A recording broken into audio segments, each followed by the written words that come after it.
That one again was just turned to the onside by Lewis. At the end of the first over, the score is 7 for no loss.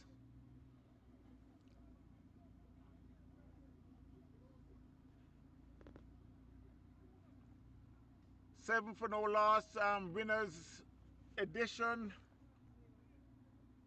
While this is the final.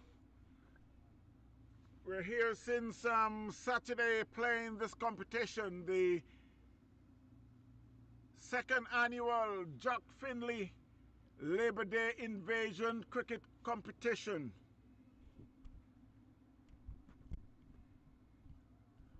We're here in the little town of Sefner, just across from Tampa in South Florida, US of A. And it turns out to be a beautiful day of cricket. There was some overcast this morning, but there was no rain. The score at the moment is 8 for no loss. Winners edition.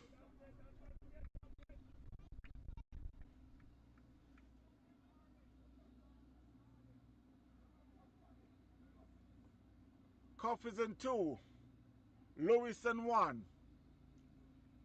8 for no loss. And that one plays on the onside. There's a fielder there, no run.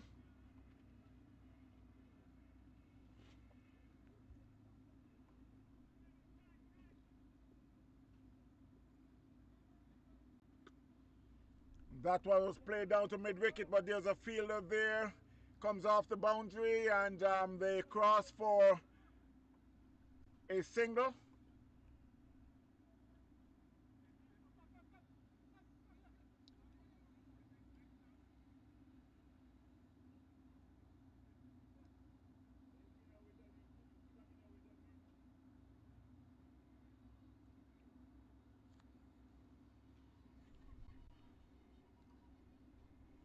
So it's Lewis and 5.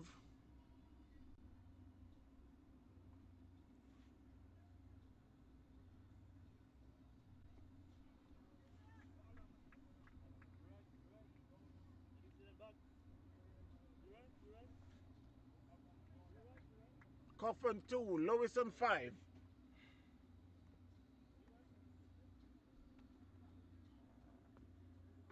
That's a good ball, and Cuff just drops the bat on it. It went out on the offside. No run.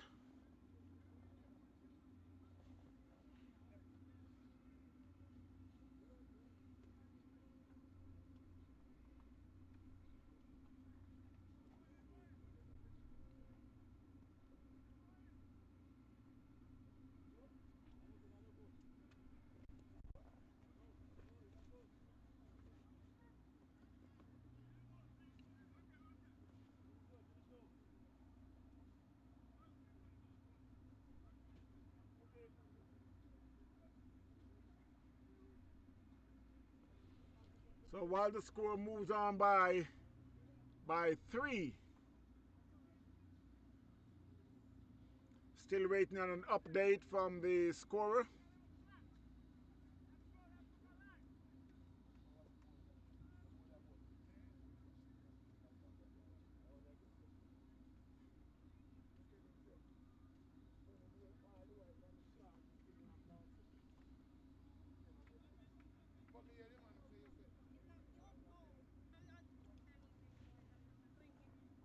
So while we start the third over of this final, down the leg, Cuff swings and miss.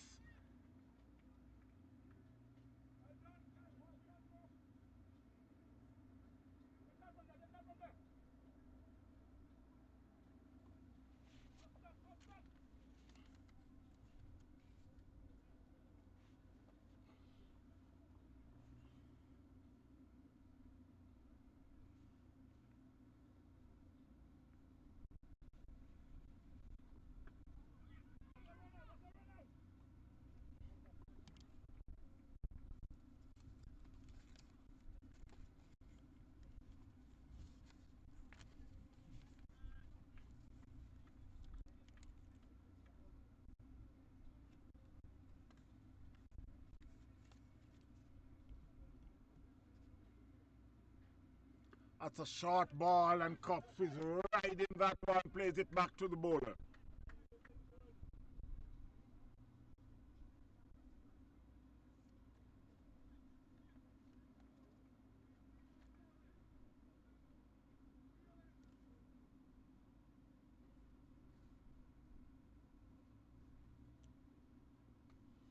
That one he just turns it round to, and it could run in the fence for 4. Yes, it beats the man in the fence for 4. The score moves up by 4. So as Cuff moves up by 4.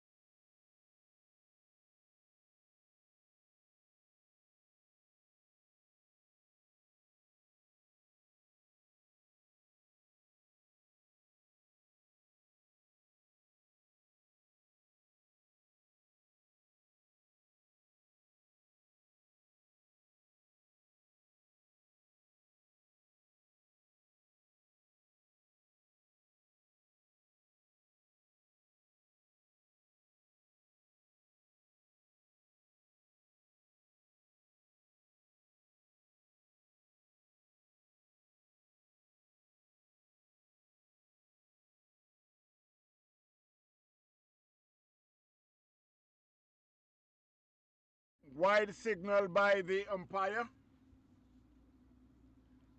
And they cross, so the 2 added to the score.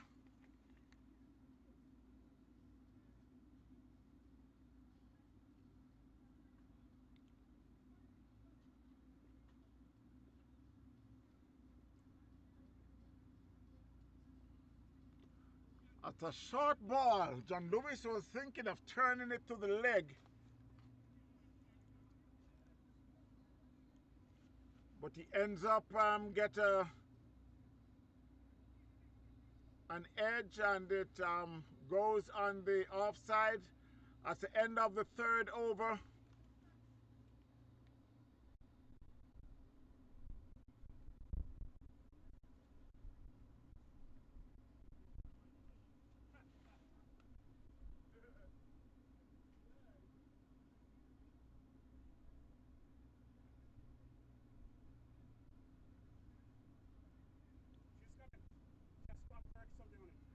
Okay, okay, okay.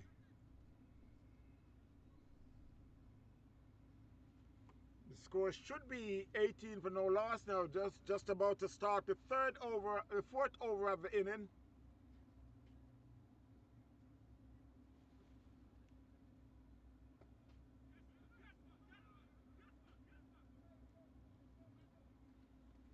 That was a good single there by John Lewis, who had called in Cuff to take that single.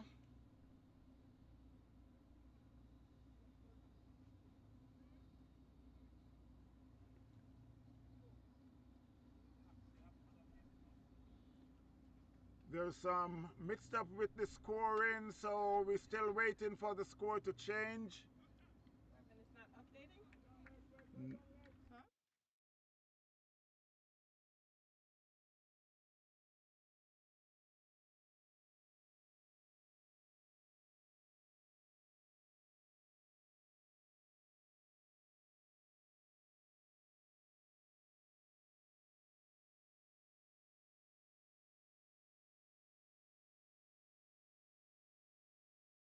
Long off, long on.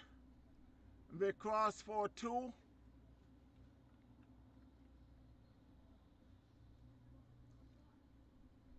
Still waiting on some update of the score. They are in the 4th over.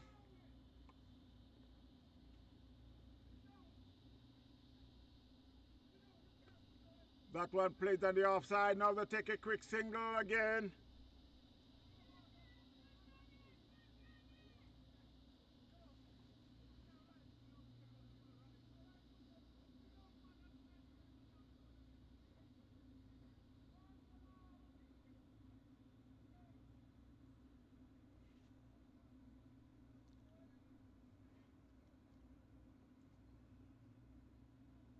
That one was hit over covers. They get one. It could run away to the fence. No, it's got to stop short because the grass is a little high. But they were able to cross for two.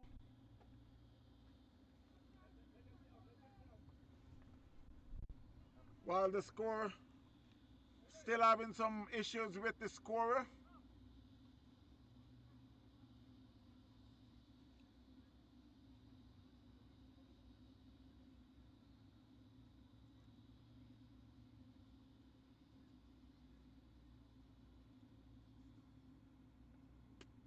Again, they plays it in the covers.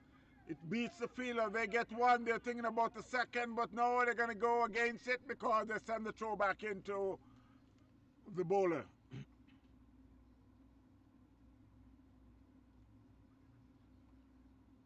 So it's the end of the fourth over.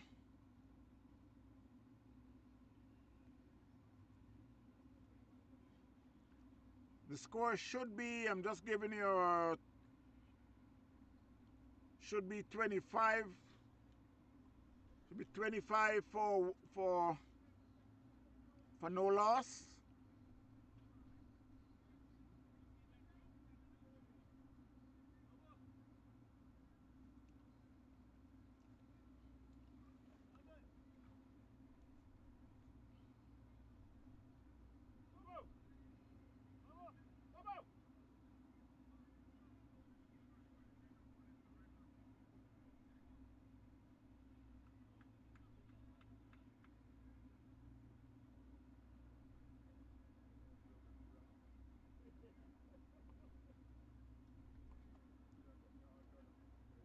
I think there'll be a change of bowling. We'll just wait and see just to confirm.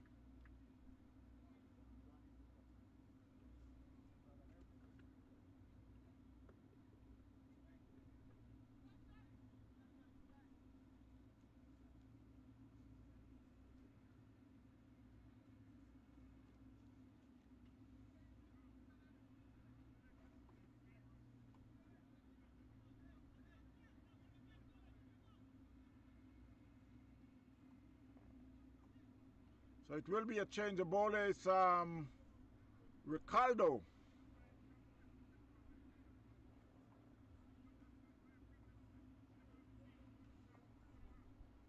Ricardo is the new bowler, Ricardo Noel.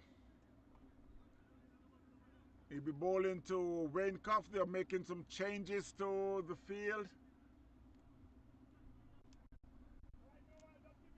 So Cuff is an 11. John Lewis an 8. 26 for no loss. They're just about starting the fifth over.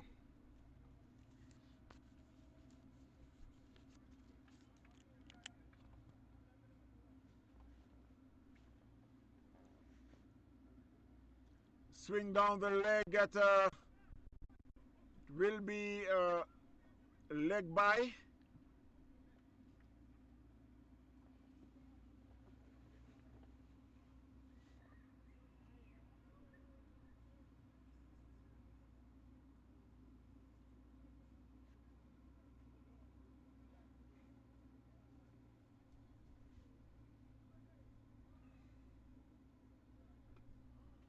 That one just played gently on the offside. They crossed for a single.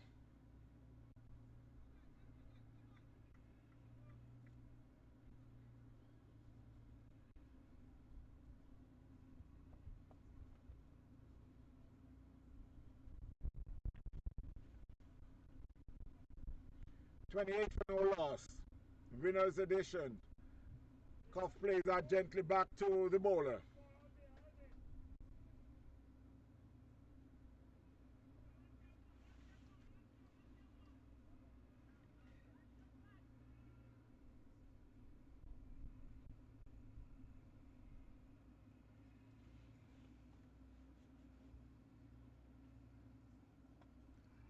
And he plays that one, get an on the edge, back to the bowler. 28 for no loss, winner's edition.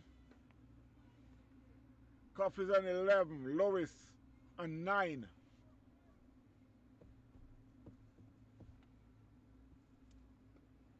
Again, Cuff plays it back to the bowler.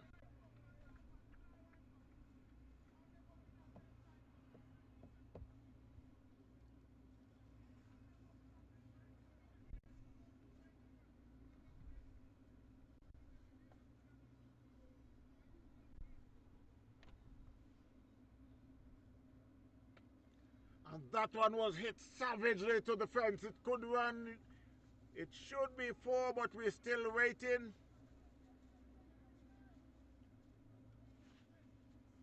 He picks it up right just about in the fence, but they cross for 3.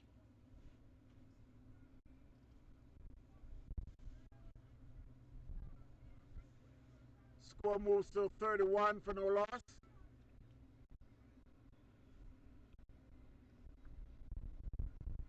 And that's the end of the 5th over. Cuff moves to 14. John Lewis a 9.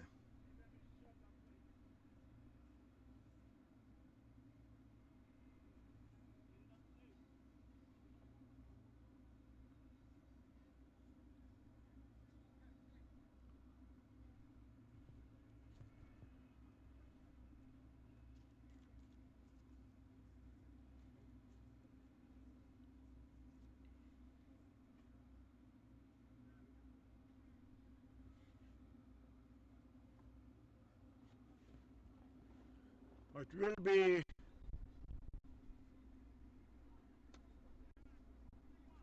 Goldbert Evans, the captain, is bowling his 3rd over.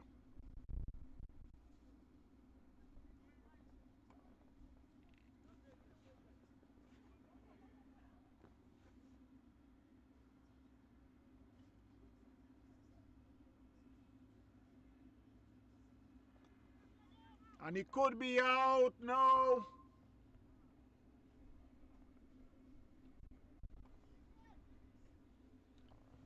He get an outside edge and it went just over the man at covers. Balloon in the air, but it falls into no man's land. 33 for no loss. And Cuff hits that one hard and high. It's going. It should go all the way for 6. Umpire signals a 4. The score moves to 37 for no loss. Winners edition.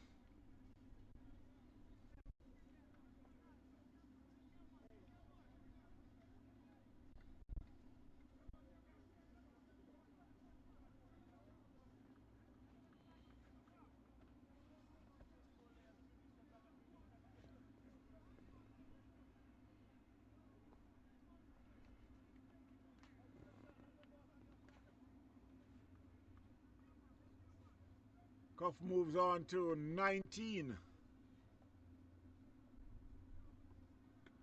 That was a good ball. They just drop it on the offside and take a quick single.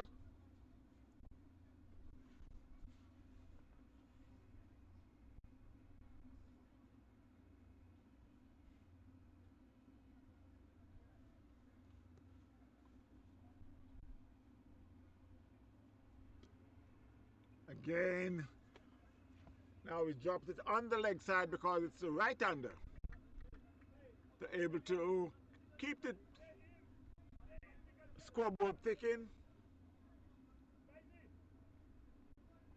39 for no loss.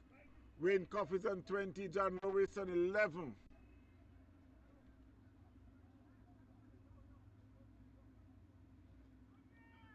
Swings and miss down the leg, hits on the pad.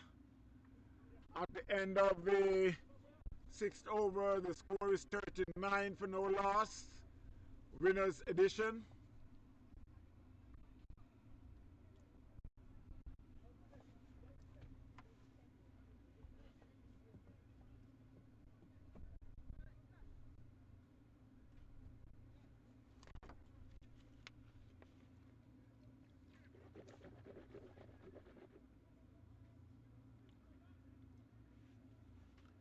Umpire signaling power play.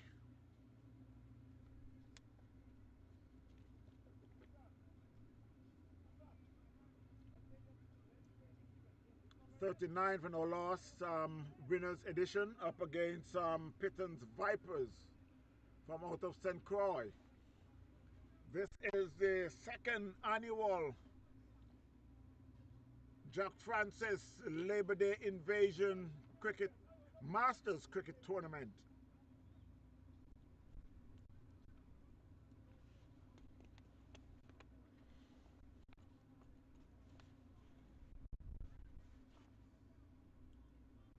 So it will be John Lewis to be facing. He's on 11.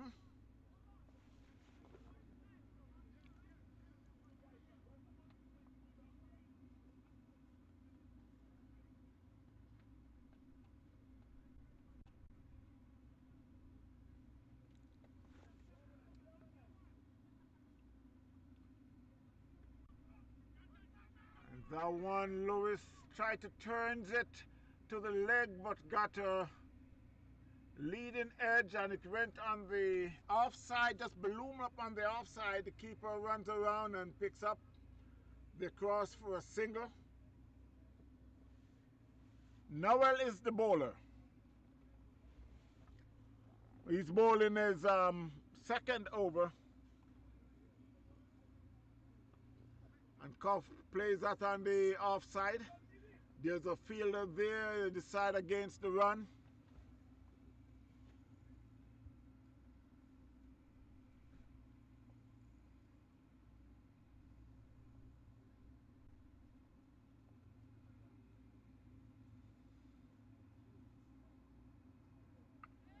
That could go all the way. Yes, all the way for 6. It was a short one and Cuff just threw the kitchen sink at that and hit it down to mid-wicket for 6. And the score rushed to 46 for no loss. They are in the 7th over.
John Lewis just gently played that in the covers. Fielded by the bowler at the end of the over. Score is 53 for no loss at the end of 7 over.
53 for no loss. They are in the 8th over now. And that one was hit down to backward square leg. It could go, they're thinking, I don't think it goes across the fence, so they're trying to get 4.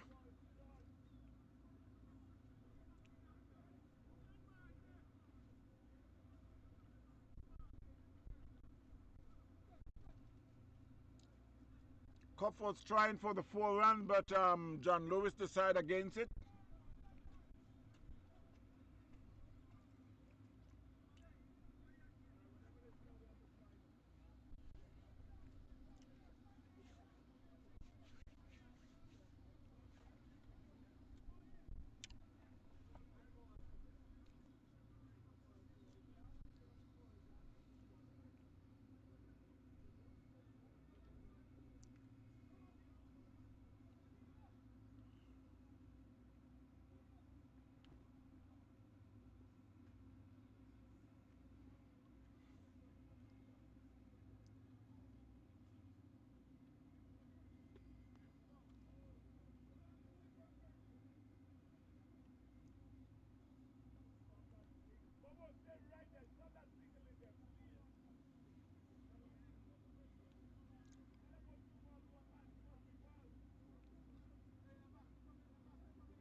It's a wide signal by the umpire. 54 for no loss. Cuff is on 28. John Lewis on 12. Make that 17. John Lewis on 17.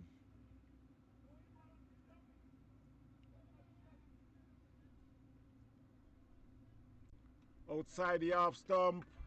We wait for the umpire. Cuff was hoping for a wide, but umpire say play on.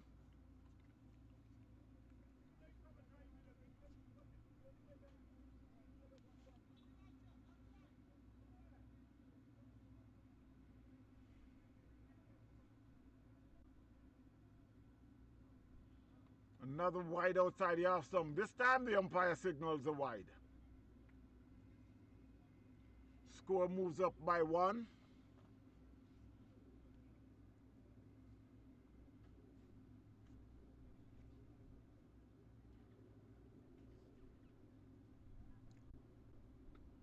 And he just drops that on the offside to get an easy single.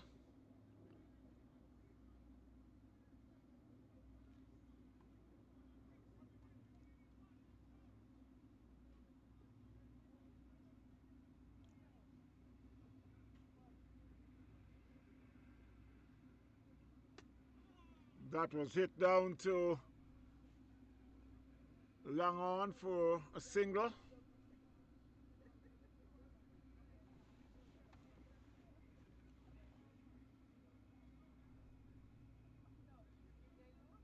Score moves up by 1. 57 for no loss. Got plays and miss. Went through to the keeper.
So while the score reached 68 for no loss, winners edition.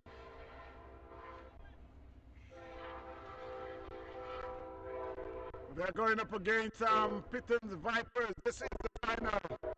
And you can hear in the background the train is going by. The train is going by. I think that's a blue line heading down to South Florida. Miami, Fort Lauderdale, all the way down.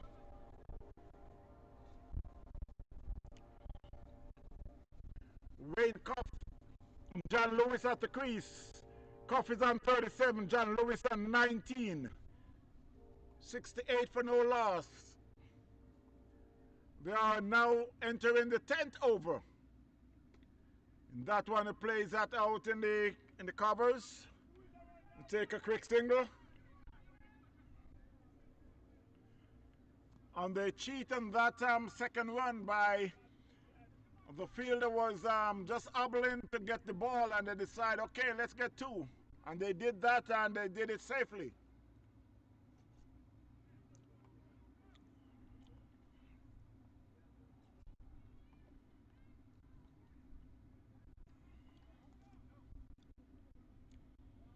The bowler is Elliott. His bowling is second over.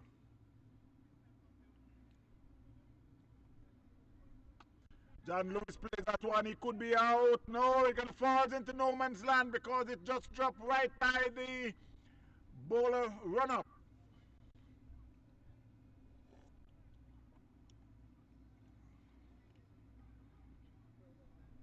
The score moves up by one.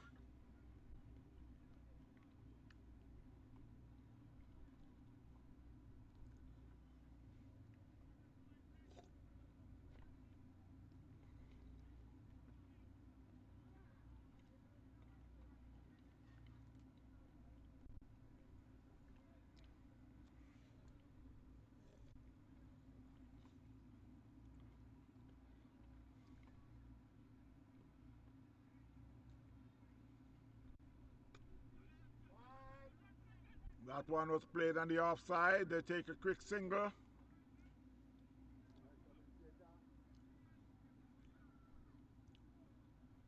That's some good running there by Wayne Coffin and John Lewis.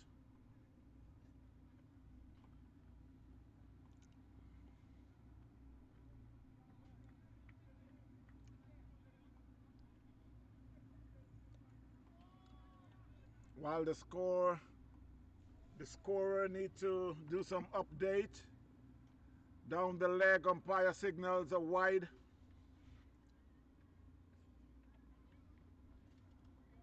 One more added to the score.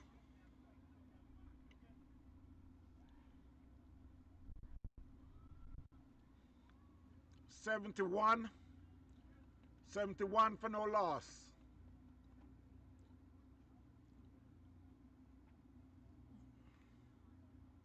Again down the leg, umpire signals a wide.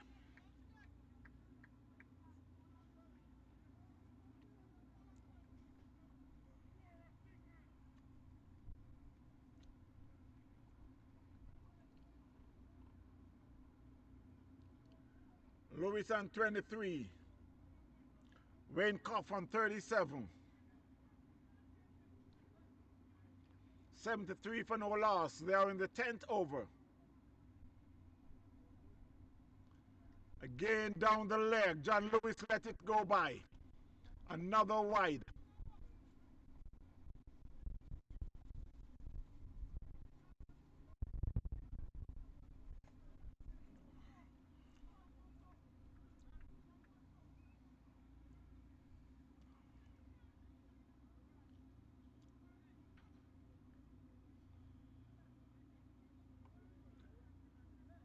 The bowler is Evans, the captain.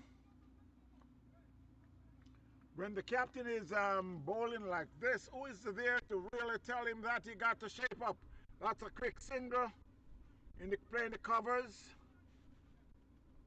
The score moves up by one. 75 for no loss.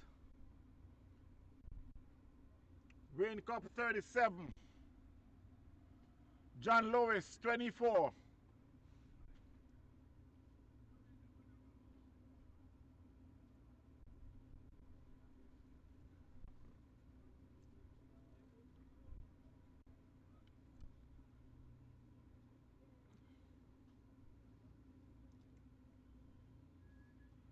I guess there was a little noise by the sounded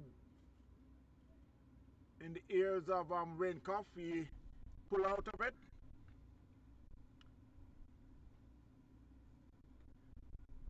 That was played on the onside again for a single. Score moves by 1 to 76.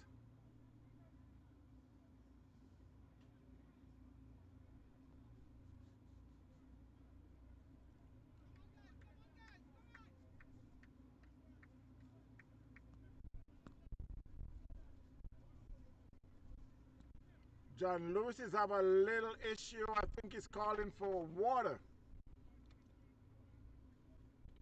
at the end of the over. And that one is just trickled on the onside. Again, the cross for a single. And it seems like it's the end of the 10th over. The score is 76 for no loss. Winners edition up against PITON's Vipers from out of St. Croix. Travel all the way to Sefner, Florida. Especially because they are the champion of last year. So they come to defend their title. This is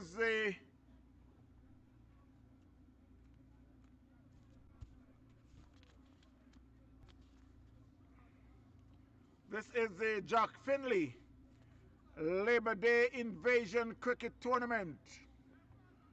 This is put on by Raquel Findlay.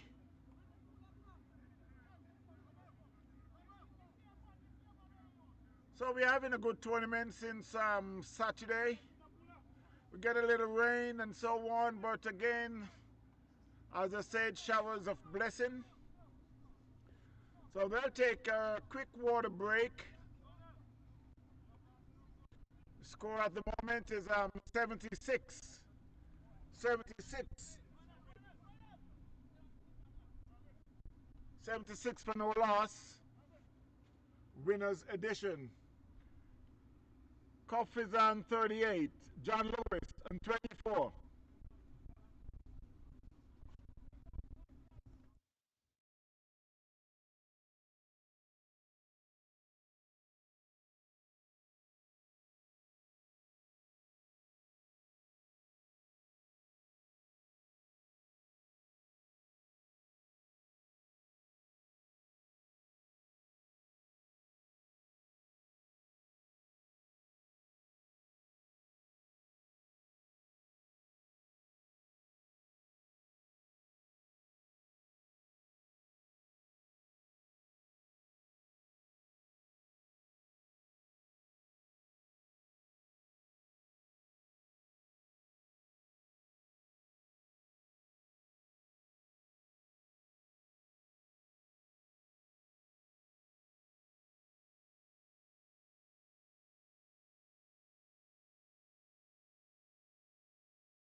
So again, while we start the second half of the first inning, this is the final. Winners edition is going up against the champion of last year, the defending champion of last year, PITON Vipers from out of St. Croix. The score at the moment is 80 for no loss. Cuff and John Lewis are still there. Cuff is on 42, John Lewis on 24. I happen to have a special player here in the mobile. This man traveled all over. I will just say traveled all over US to play cricket. If it's softball cricket, as long as it ends with cricket, he will be there. There's nothing you can do to stop this man from come to the cricket game. Travel miles up and miles to come and watch. I'm down in South Florida. He's there. I'm up in Atlanta. He's there. Now I'm in Sefner and he's here. Good afternoon, Mr. Shabby. How you doing? Blessings, Uncle. Welcome every time. Thank you, thank you. First and foremost, like I tell you all the time when I meet up with you, this platform is fantastic. This is what we need, you know. This is our first love coming from a Caribbean background or wherever you may come from in the world and love cricket. And it's great that you could share it with viewers who are not able to be here, you know. So again, thanks. Brilliant. Yes, I tried, and all I keep asking the viewers and the listeners, I say listeners because sometimes they're at work and can't afford to watch the game, so they're listening. So I'll say the listeners just to subscribe and share with their friends, press the notification button, so it's like whenever we post something, then they'll be able to realize that it's there. All we're asking is to get the cricket further, spread it all over, along with your friends will be able to even watch you play and stuff like that. So Definitely. that's what I'm trying to do, and with the help of all the viewers out there. Yeah, it's gonna grow. Trust me, it's gonna grow. Everybody, you heard that? Hit that subscribe button, and let's create a chain. Keep it growing. Keep it going. You know, this is the least we could do to say thank you because, like I said, not everybody's doing this. You know, this is a platform that we welcome when we appreciate. So subscribe. Yeah. And as we here talking, it's like I know a lot of you is wondering who is this gentleman we're talking to. It's like so what I'm gonna do, I'm just gonna go right here, and this is the gentleman we're talking about. So like I said, if you say cricket, you say Shabby. Um, Shabby, what I'm gonna do is can you tell the listeners, because I know you're not hiding, give them your right name. Everybody know you as Shabby, Shabby. but if they call we call your right name, they would ask who's that guy. But if you say Shabby, they know who we're talking about. But there's that two person who still don't know your right name. So if you don't mind. Right name, given name, Shabaka Mathlin. You know, Shabby just stuck. Growing up from a kid, being in the kitchen with my grandma, always Shabby 7, Shabby 7. So that just stuck. So, you know, I guess that's why everybody, you know, they forget Shabaka and just Shabby 7. That's it. That's good. That's good. And so again, we're just getting started. The score at the moment is 85 for no loss, winners edition. Going up against PITON's Vipers from out of St. Croix. Yeah. Shabby, why I have you here? I know you play quite a bit of minor league, and it's going on right now. Yeah, minor league just kicked off. Actually, Orlando Galaxy, I think they're playing their fourth or fifth game this weekend. It's been a tough start, but you know, we support local. We like to see, you know, the kids get an opportunity, and the team is very young this year, but very talented. Yeah. You know, we wish them all the best. We'll do all we can to help them out in whatever way. And you know, just to see good cricket, play good cricket, and try to push the sport because it's growing. It has taken traction here in the United States. It has. We've seen how well the U.S. did in the T20 World Cup, and they have players playing in all the franchise leagues right now. We have a couple players in the CPL. Yeah. So it's going from strength to strength. You know. And I know while you're saying that, I know Big Nate got to be listening. And I know he's smiling. Let me say a big hello to Big Nate. And also, someone catch the ball. It's Someone right. catch that ball. Okay, it's a little away from us. Because John Lewis said, okay, enough is enough. And decided to just throw the kitchen sink at that. And hit it just about 2 feet away from the mobile as we're sitting in. But let's go back to Big Nate. Big Nate again, big up yourself. Also to Goodlet. Yes, my brothers. Yeah. So while we're talking about minor league, um, while you are more familiar with Orlando, I'm more familiar with Fort Lauderdale Lions. And but I just want to touch on that about Fort Lauderdale Lions because yes, they're up in Morrisville playing this weekend, but there's only one guy from Florida. It's tough, right? It's tough the system. It's really tough with the way the draft is set up and stuff like that.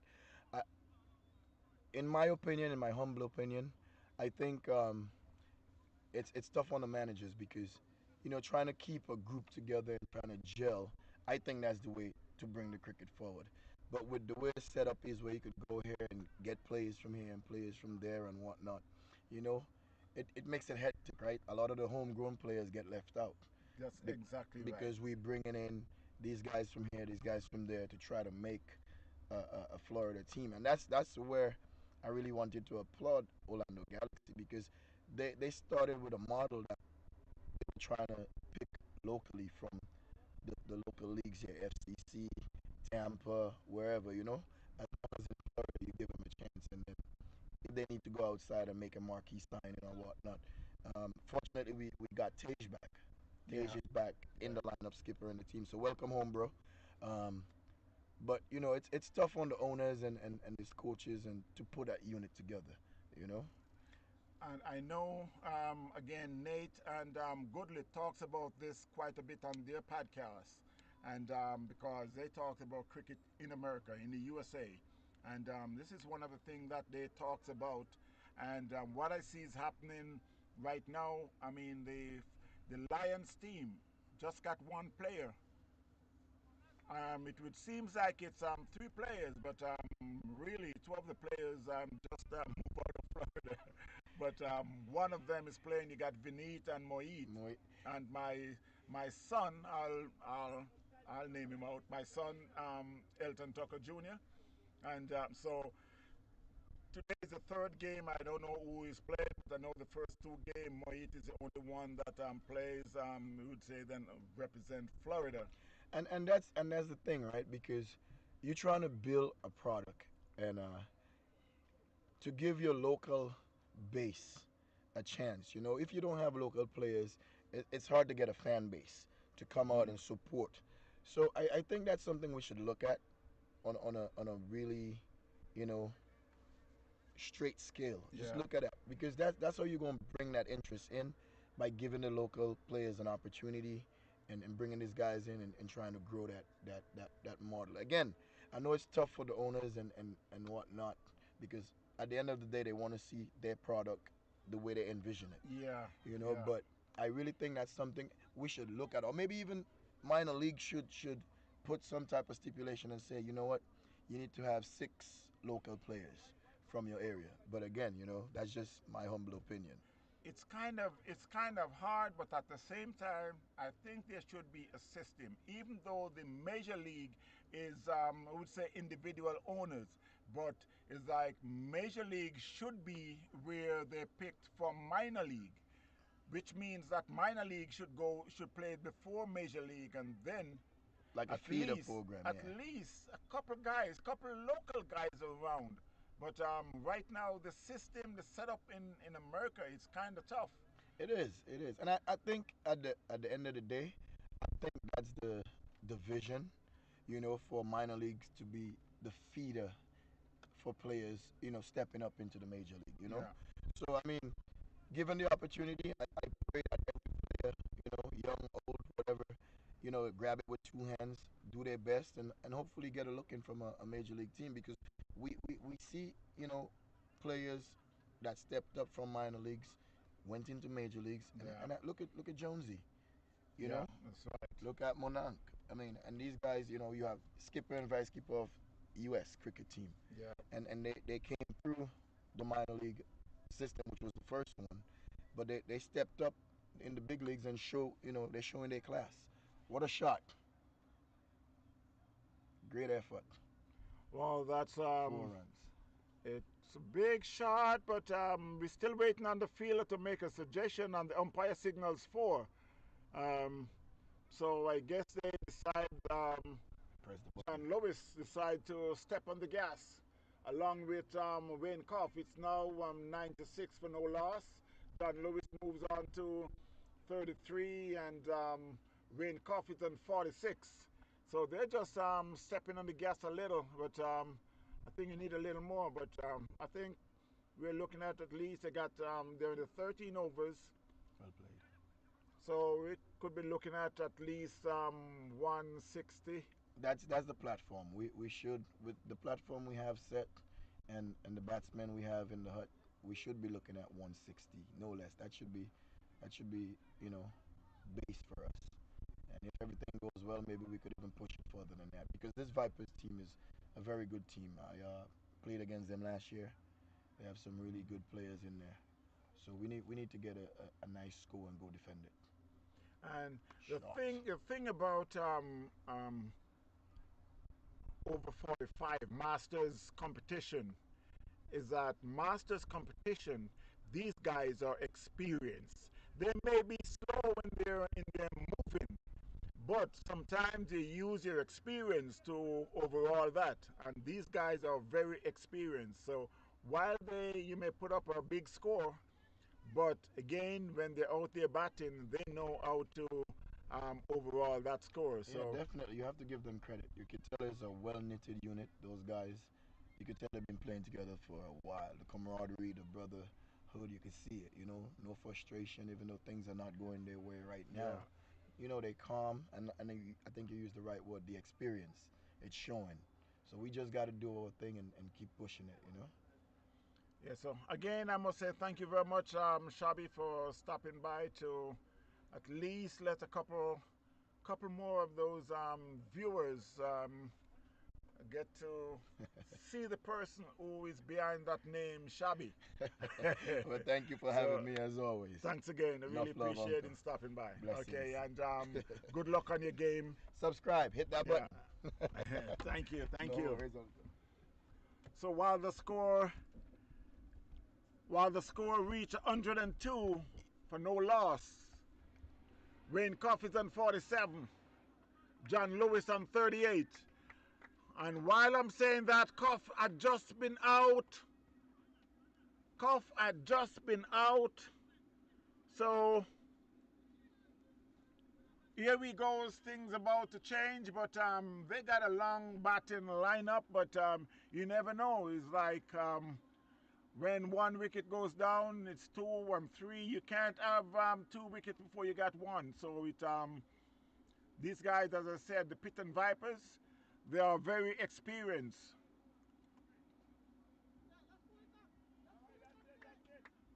102 for one.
So as Mark Pinnock had walked to the crease, joined John Lewis, who's on 38.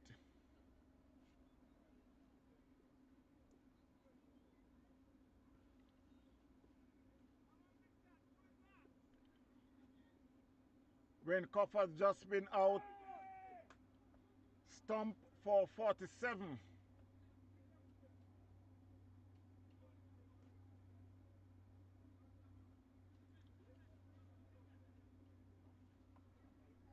So Mark Pinnock is off the mark, first ball. 103 for 1. Winner's edition. Wow. John Lewis tried to slap that one so hard, but it was a good ball. It was right up in the black hole, and it was just a little low. He get a bottom edge. It seems like it went onto his boots. And it's a precious dot ball for the bowler. And that was hit down to mid-wicket. There's a fielder there. I send the throw back in to the keeper.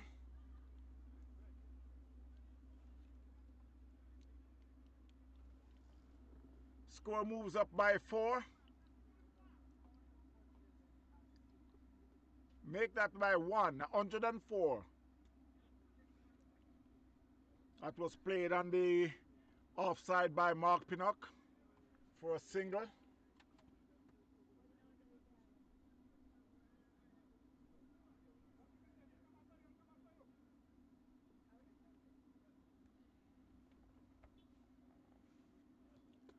But somebody catch that ball.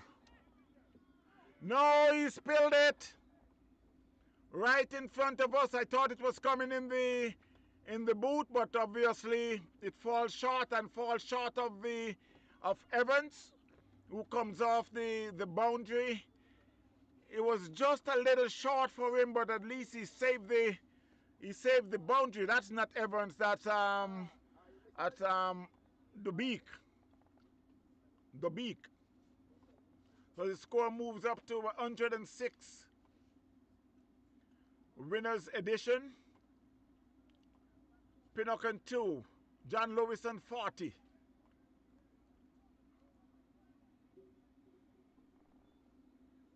And it's the end of the 14th over. The score is 106 for 1.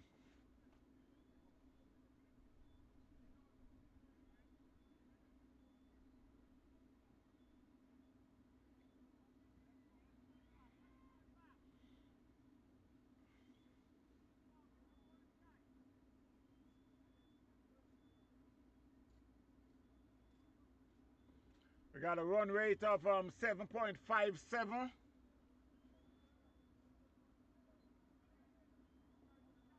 $106 for 1, 14 overs.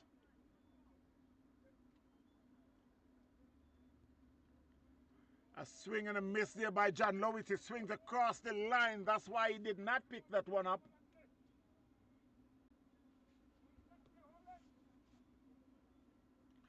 PITON Vipers is keeping this as tight as possible. 106 for 1. They're still in it. I mean, even though it's 1 wicket, but they're in the 15th over. And that one was played. He could be out. No, he spilled it.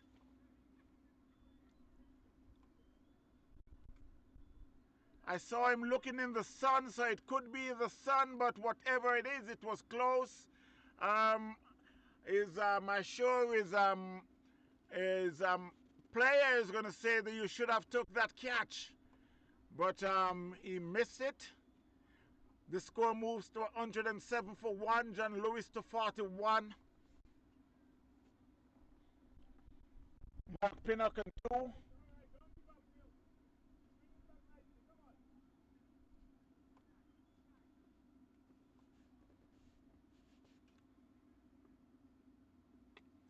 That one was it, square of the wicket down to square leg. They go for 1. They're thinking about the second.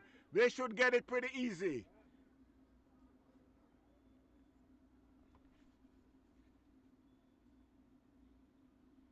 Score moves up by 2. 109 for 1.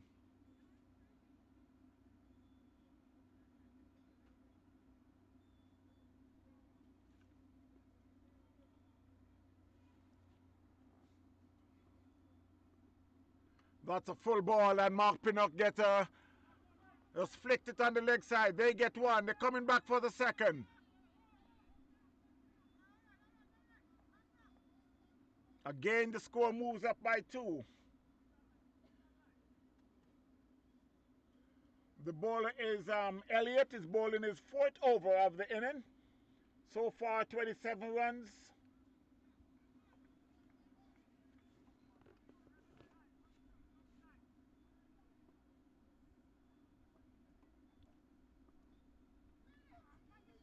Mark swings and miss.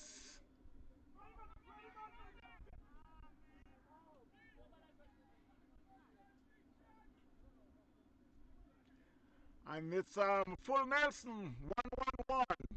Ivor Henry. The score 1-1-1. Winners edition 111 for 1. Winners edition up against PITON's Vipers from out of St. Croix. I remember I went to St. Croix this year. Yeah, it was sometime this year. I went down there with Myrtle Grove, and I had a whale of a time. One of the experience that will always remember is we went to have dinner. We went to have dinner way up on a hill where you can look down on the ocean and you see so many places around St. Croix. That was very, very beautiful. It was so threatening that I took some pictures, and for sure those pictures I have them on YouTube. Yeah, I have them on YouTube. If you're tuned into TVN Studio 4, you will see some of those pictures that when I traveled to St. Croix. TVN Studio 4. That's where you'll find some of those pictures on YouTube. So while we're saying that the score is 113 for 1, I must say a big hello to Roger Tracy. How you doing? Delroy Brackett down there in Port St. Lucie.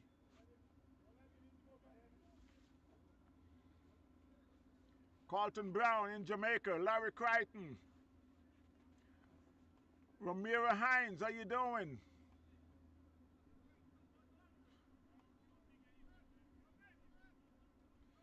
And how could I forget Chester down there at the Trelawney Stadium? The score is 113 for 1, winners edition.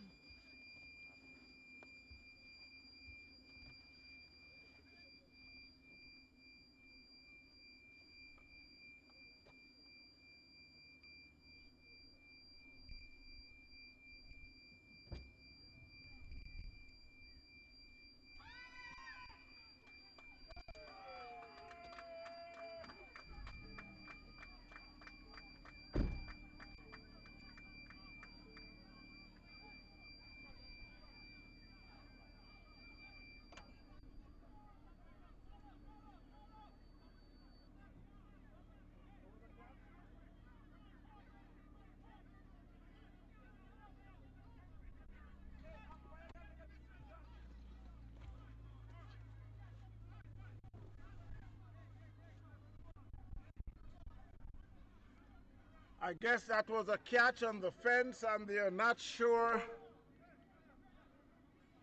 if it was a good catch or not. But the umpire comes into play, and the umpire said it's out.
The new batter is Shabby. He was just here in the mobile.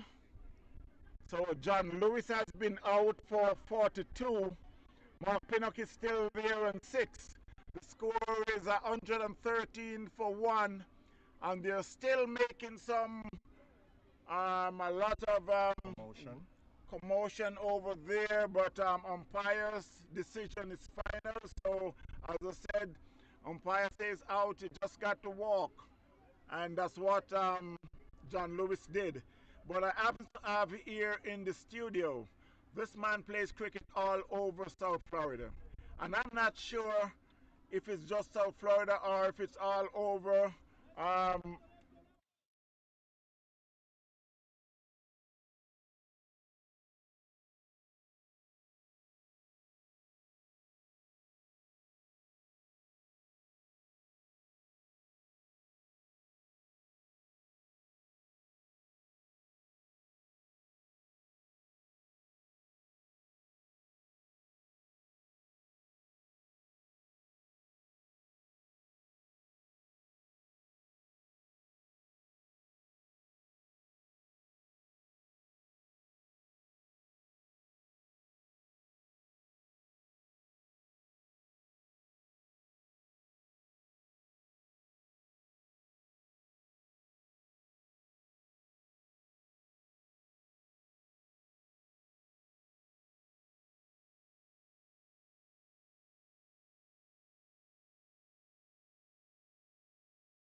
Yes, sir.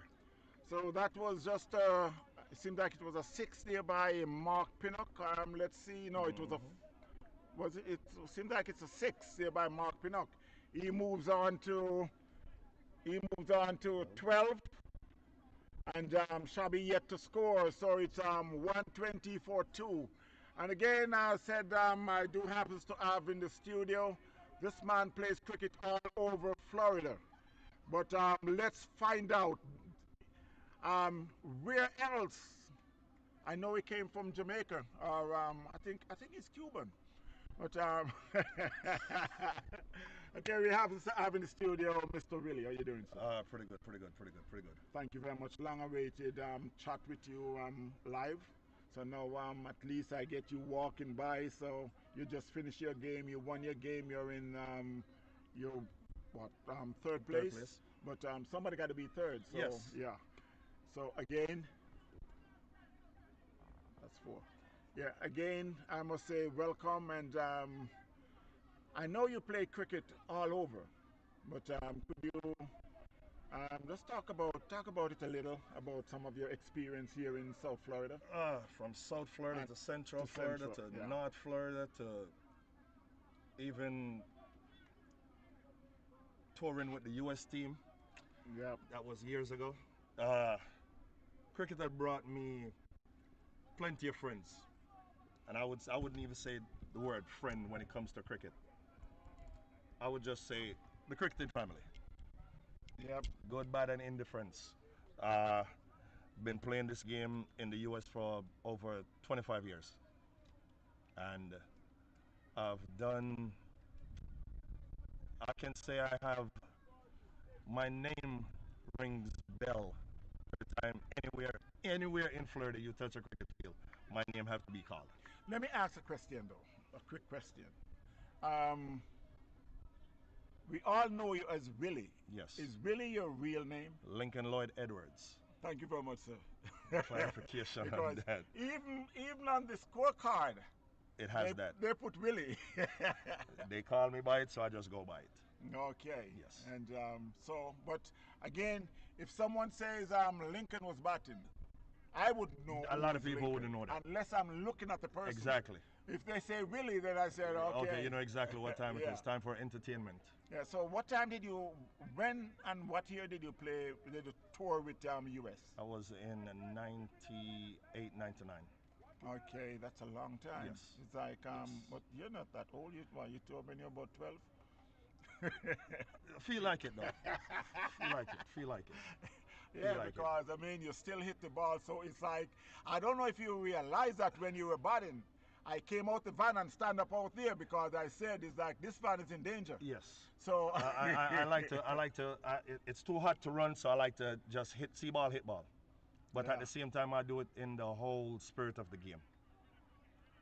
Yeah, so and it's nice, and I know you kind of tone it down, but Masters Cricket is here, and that one was hit hard by Mark. He gets one. It should go across the fence for 4. The score moves on to 133, and as we were saying, sir, um, I know you've been playing all over, and it's like now you're playing Masters, and I know you love this game so much because it's like you've been playing for a long time. I won't say a long time with me, but I would just say a long time. And it's like whenever there's cricket in Central Florida, or South Florida, really is there. I'm always present. And where's the music? Because yesterday I was The saying music is over there. They say I'm part-time cricketer, part-time DJ. So the music is over there, and they said they wanted to be toned down a little bit for the final. So I'm just giving the whole respect thing. I kind of tone it down. I tone it down from cricket. I tone it down. I downsize with the van also. Yeah. So I just, everything is downsized for now. So we're talking to Willie, and it's like you say DJ Willie play music, he play cricket, and I won't tell you what else he played, but Yes. in the I'm booth doing it. today. Yes. And so how do you like the tournament so far? The tournament, it's not going to be the perfect tournament. We're always going to have controversy, but at the end of the day, rules are rules, and I think the 2 team that's supposed to be in the final is out there in the final right now. Yeah, and so again you have the defending champion, which is PITON Vipers. He's at the field at the moment, and winners edition, which is it's they were able to move into the final with PITON Vipers, and they're making a good use of it. PITON Vipers, even though winners edition is now 140 for 2, they are in the 17th over, but don't count out PITON Vipers. No, they're a good squad. And I think the reason why they are a good squad, they play together. They play as a unit. Yeah, you see, when it comes to Masters cricket, you got to be careful how you judge the players on the field because they're playing with experience. And that's the thing about this, because when they comes out and supposed to go back into bat, then that's where you'll prove whether or not they are good. There you go. Yeah, so again, I must, we start to talk about when you tour with US and so on. We did not finish. You said you did that in 90. I'll never forget my tour. It was the same weekend Princess Diana died. So that tells you that was a long time ago. Yeah. And they invite us to California. Yeah. And that's when I went. And at the time I was playing for Winter Haven Cricket Club. And Jack Findlay, which he is the why this whole organization thing is going on. Yeah. He was the one that says, just go there and have fun. Represent yourself, represent your club, and represent Florida. Went there, did my due diligence.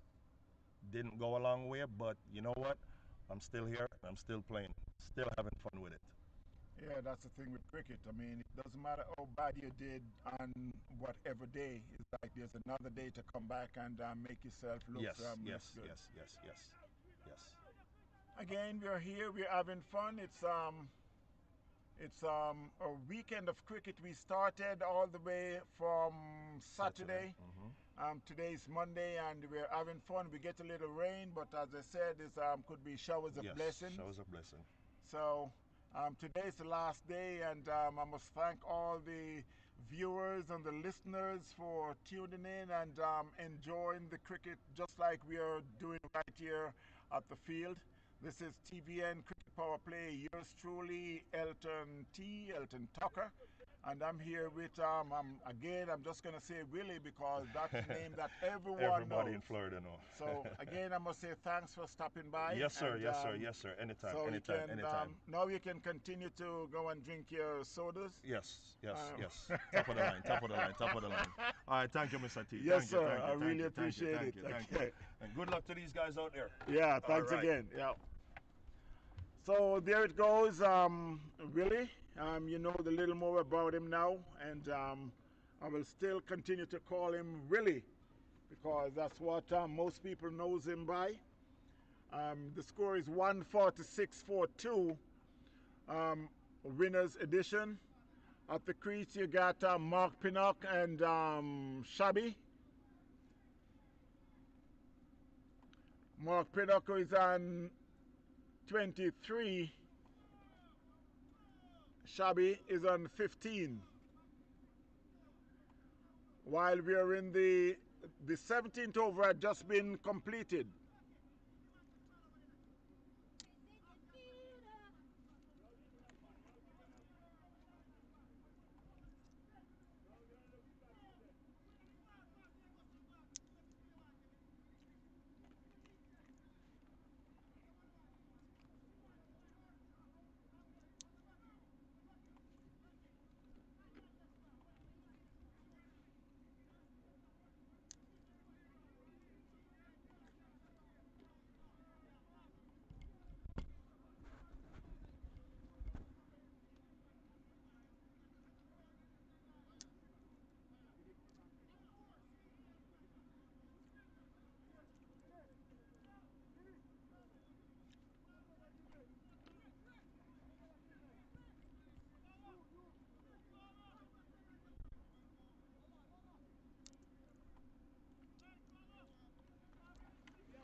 .148 for 17th over.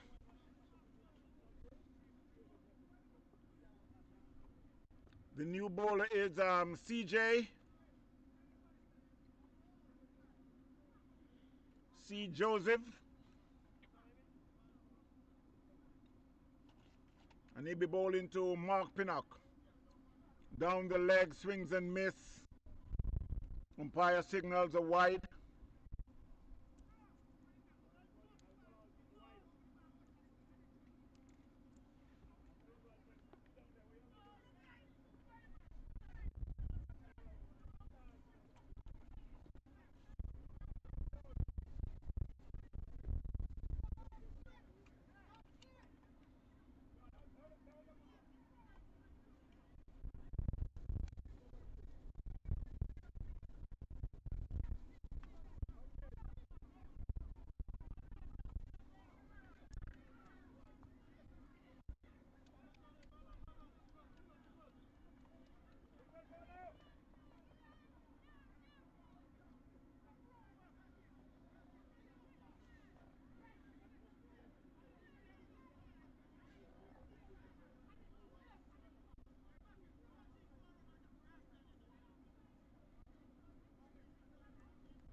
So at the end of the 18th over,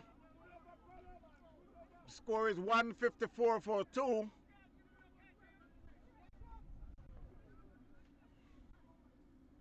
Mark Pinnock on 25. Shabby on 17. Winners edition 154 for 2. With 2 overs to go, they're up against PITON's Viper. And this is the final. The final of the Jack Findlay Labor Day Invasion Cricket Tournament.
That was hit down to long on by Shabby.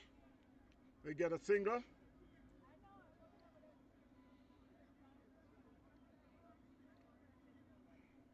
Score moves to 156 for 2.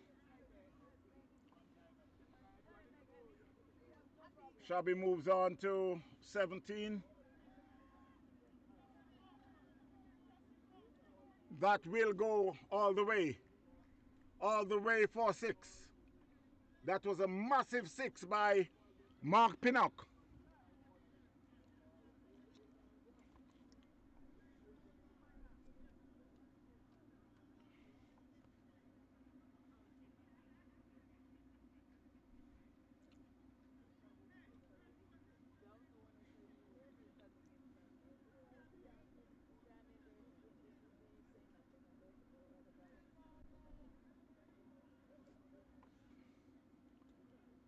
That one marked plays and get an inside edge down to fine leg.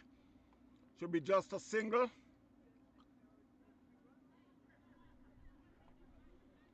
Score moves to 160, 162. That should be 163. And that was hit down to long on. It should be just a single. The bowler is Evans.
Whatever it is, don't go nowhere. 176 for 2, winners edition, up against PITON Vipers.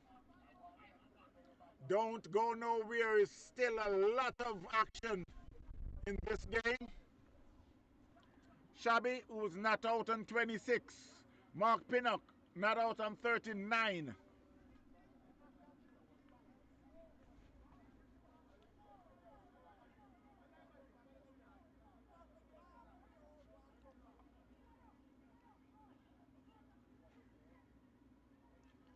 John Lewis went out for 42. Wayne Koff for 47. Mark Pinnock, 39 not out. And Shabby, 26 not out. We got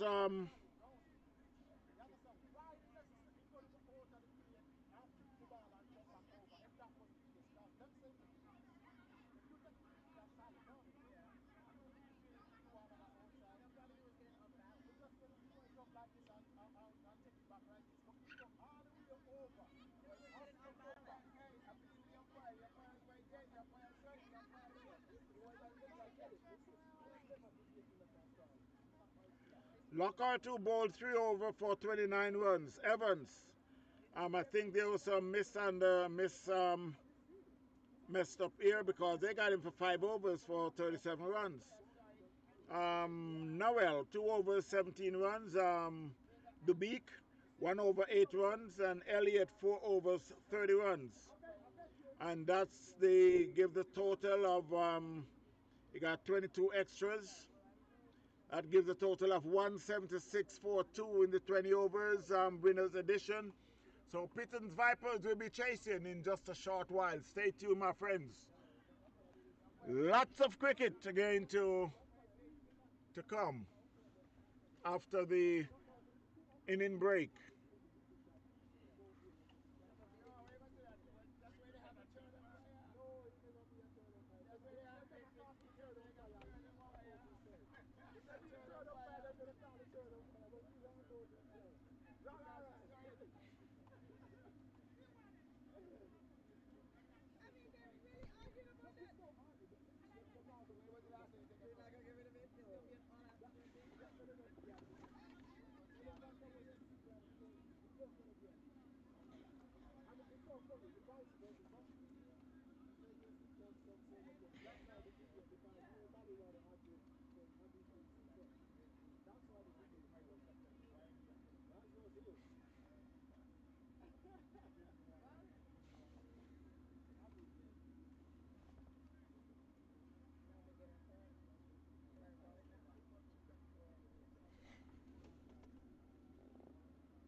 So while we're about to start the second half of this final, winners edition was made 176 for 2.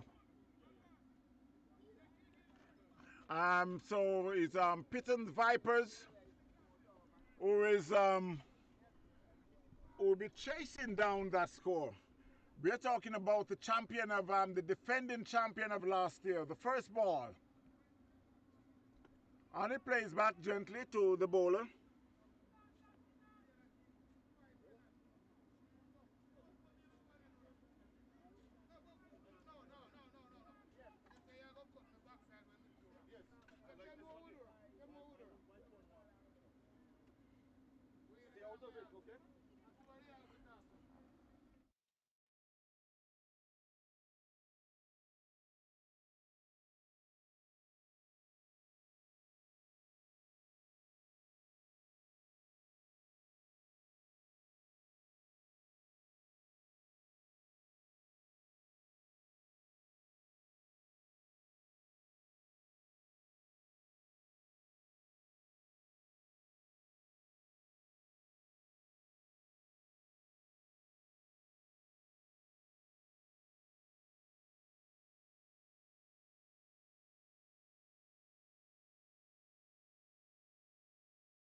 PITON Vipers have just been on the board. They're chasing 176 made by winners edition masters.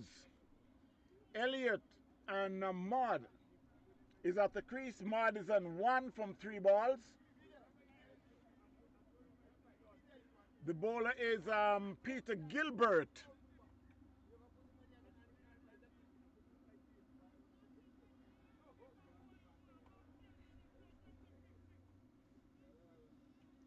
Wow, that's a beautiful ball. Swings and miss and even beats the keeper. They cross for a bye.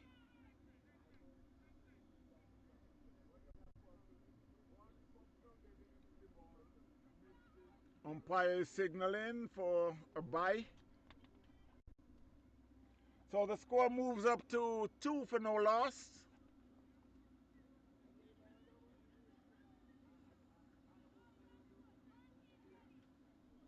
Elliott yet to score, yet to face the ball. Well, my mistake. The score had just been updated.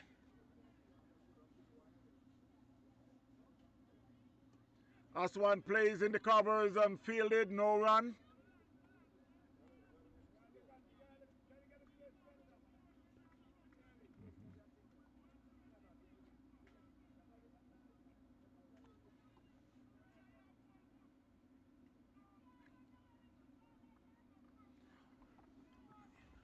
You got to slip, you got a cover point, extra cover, man in the covers, a deep. Wow, that one plays on the onside, short mid-wicket, fielded by Terry Mills. At the end of the first over, the score is 2 for no loss. PITON's Vipers are chasing 176 for 2 made by Winners Edition.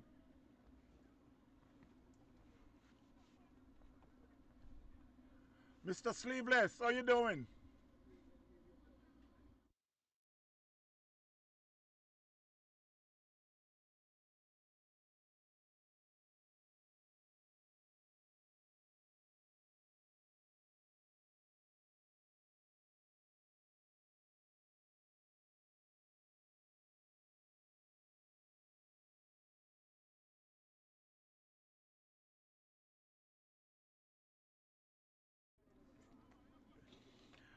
So the second over will be bowled by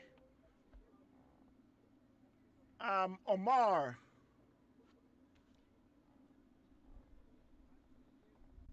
And he will be bowling to. He'll be bowling to Elliott. There's a loud appeal for.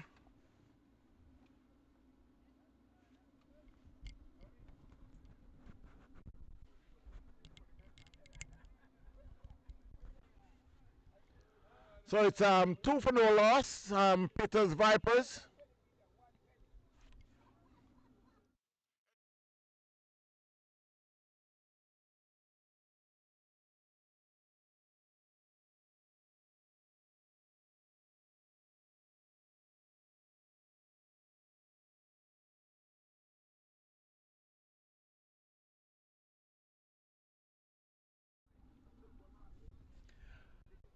So the score moves up by 1. So it's 3 for no loss.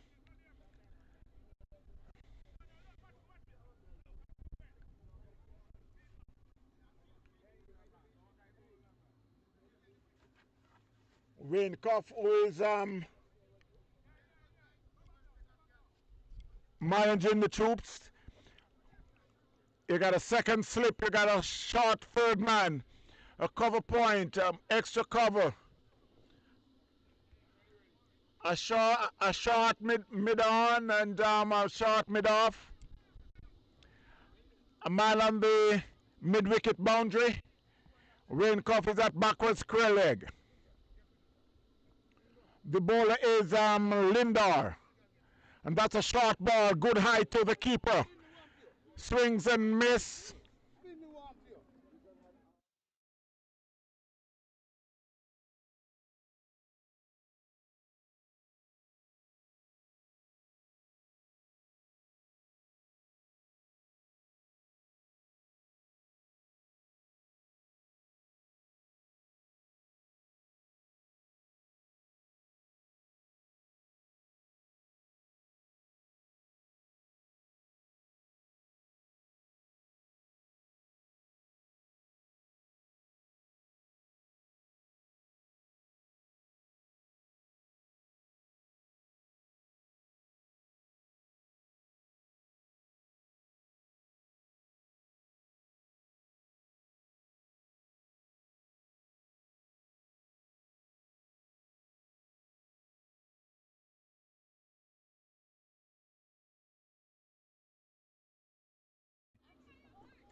So while the score moves to 4 for no loss, PITON Vipers. As you can hear, there's a lot of commotion out there, but that's what happens at cricket. It's cricket, lovely cricket. The score at the moment is 4 for no loss. You got Elliott is the bowler. We're in the second over.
So while the score is now 6 for no loss, they're at the end of the second over. And this is PITON Vipers up against Winners Edition. This is the final.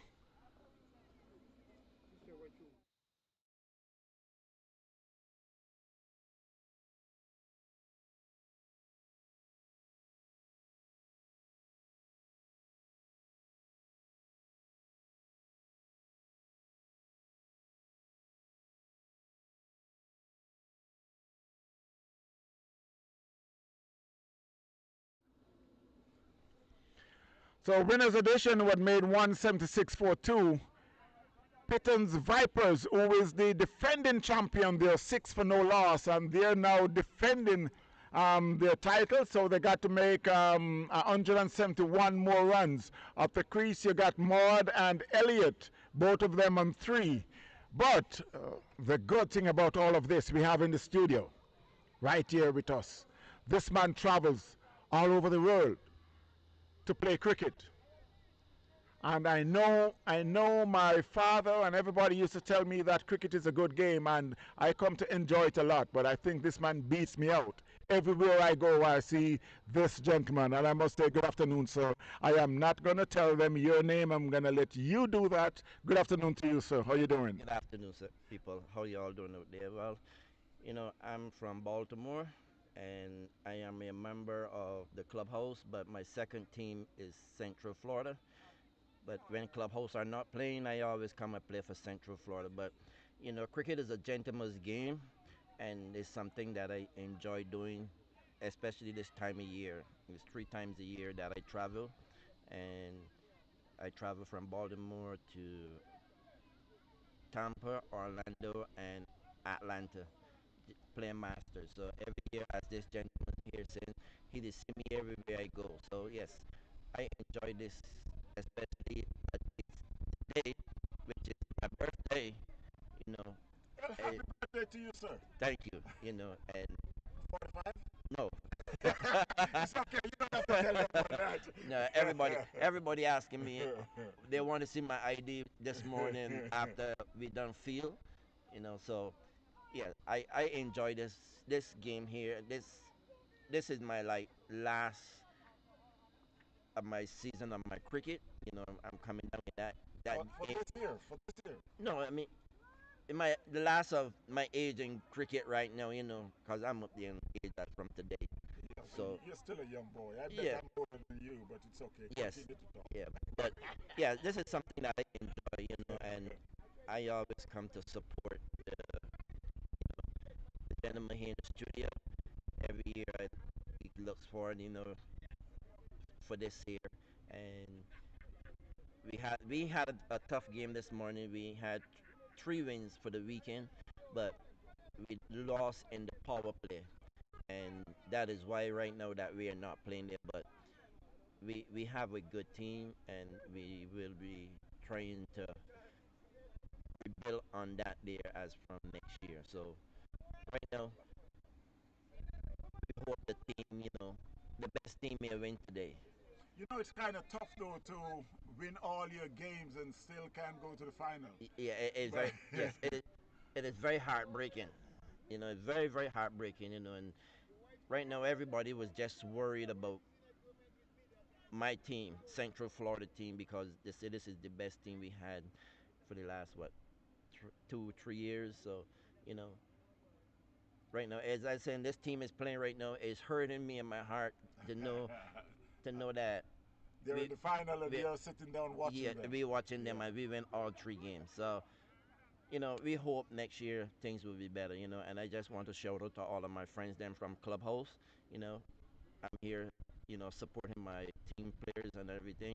And I just want to shout out to Wavel, happy future birthday, Teeny Peeny, and Adam Moore members of the Clubhouse. I want to wish everybody a happy birthday for this time of the month.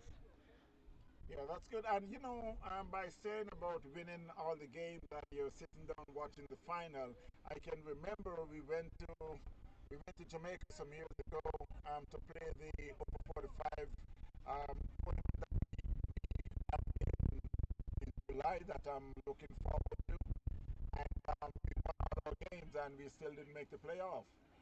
Yeah. But that's how it goes in cricket. It's like you just get up, you brush off, and you move on again. Yes, sir. And so again, though, all the listeners out there are waiting to hear your name. Oh, I'm Gregory Aline, which they know me as Sweetbread. Okay, thank you very much. So when they hear that name, they know who that is. I remember that sweetbread, but I said, okay, let me let you say that in here because I don't know if you would want me to say it, but No, it's okay. Everybody here know that name. Everybody know that name. So And you said you're from Barbados. I'm from Barbados, but I lives in Baltimore. Yeah, because I have a lot of friends. I played with a lot of friends from Barbados that I'm sure that you would, if I call some name like Rodney Osborne, you Yes, would I know know that name. husband. Yes, Tony Reed I know Reedy. and The, the late Richard Louis, may his soul rest in peace. piece, I just and passed. Smith. And Kenny Smith Yeah, here in South Florida. Thank you, Mr. Silver. Mr. Silver just brought me over some food, which I do appreciate. yeah, yeah. Kenny Smith, and Reed, Reedy, and those guys down there in Central Florida. Yeah. So We're here at the this final. It's the Jack Findlay second annual Jack Findlay Labor Day Invasion Cricket Tournament here at Sefner. It's the first year they're having it here at Sefner, but usually it's always been around Tampa. But this year they're having it at Sefner in Central Florida. So again, I must say, why you decide to start to play Masters? when the first started, I was home and I had a phone call from a gentleman named Rohan Taylor. He was one of the big players with Jamaica, and he migrated to Washington, and we've been playing together, against each other. And one day the phone just rang and he tell me um, he want me to come and go to Florida. And that game, the first year I came into the Masters is at Ponciana, Yeah. and then from then I just been playing the Masters, and then after that, the second season, Ponciana we didn't had no game, so then Silver they asked me to come and play for them. So they asked me if Clubhouse don't have a game, if I would be interested in playing. So every year that Clubhouse don't have a game, they ask me to come and play for them. So I say it's not a problem.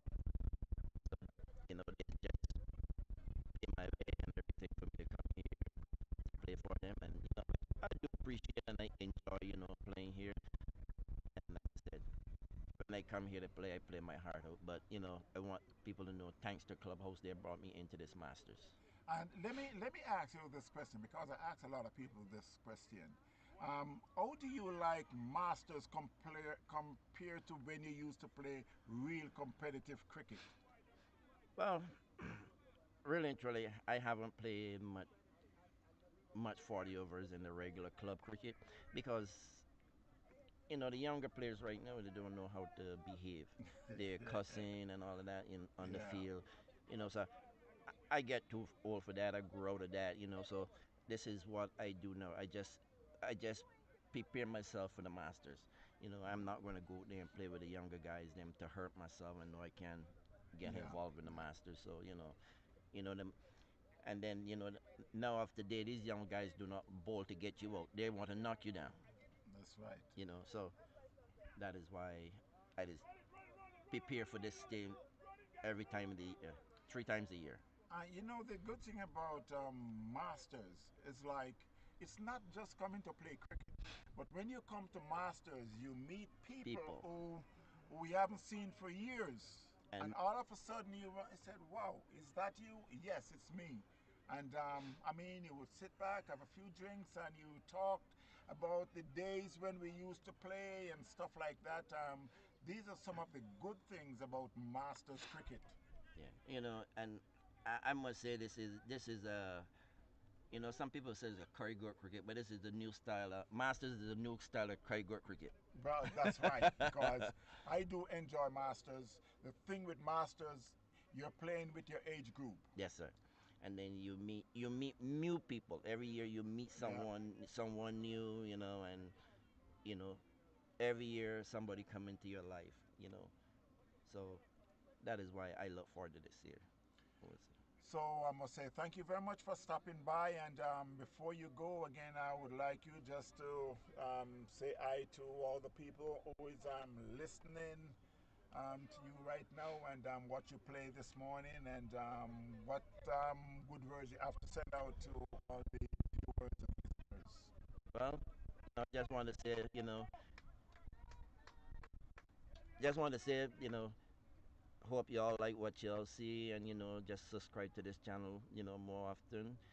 You get some good cricket, and all of my friends out there, like I said, all over, who is watching this here right now, and know, which you will be getting this live. We just want to appreciate y'all just, opening your TVs to this channel, and hope you all continue for that. Thank you very much, sir. Really appreciate it. Appreciate you stopping by just to, because you've been passing all day. I've been seeing you all over, and it's like I just get a chance to say, okay, you know what? Let me bring in Arlene and just to chit chat just a little. So thanks again, and hope you continue to enjoy the Masters, not just this tournament, but Masters cricket, because, just before you go, I was watching in England.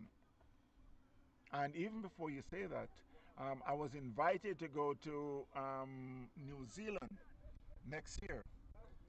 They have a tournament. Um, if I say what age tournament, then they will know how old I am. But it's okay. I'm gonna say it. I'm gonna say that part real low. They have a over 70 tournament that going to New Zealand next year, and they invited me to go. I'm still contemplating on it because having a little issue with my knees. So I've been playing a lot. I've been doing more streaming, but I'm really thinking about it. But not only that, in England, I was watching them playing in England and they were playing walk cricket. Mm. These guys were in their 90s in England and they call it walk cricket. Everybody's walking. Wow. So you hit the ball. So you know what was surprising? I've said when they hit the ball and they throw to the keeper and he's not in his ground, what they call it, because usually call it a run out, Mm-hmm. but because it's a walk cricket.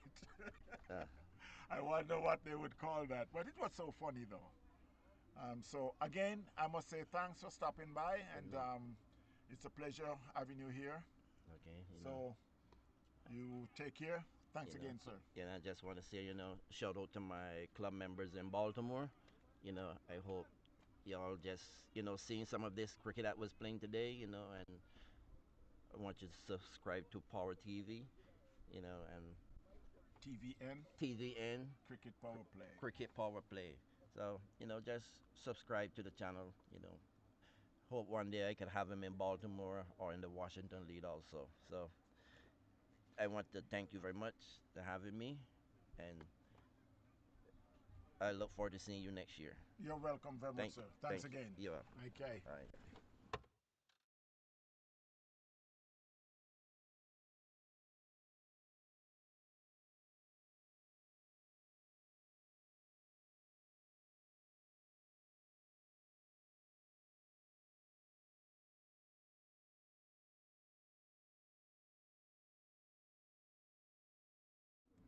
So while I had Mr. Arlene in the mobile, the score is 26 for no loss. PITON Vipers, that one just hit square in the covers, beat the fielder, but there was another fielder backing up. They picked up a single.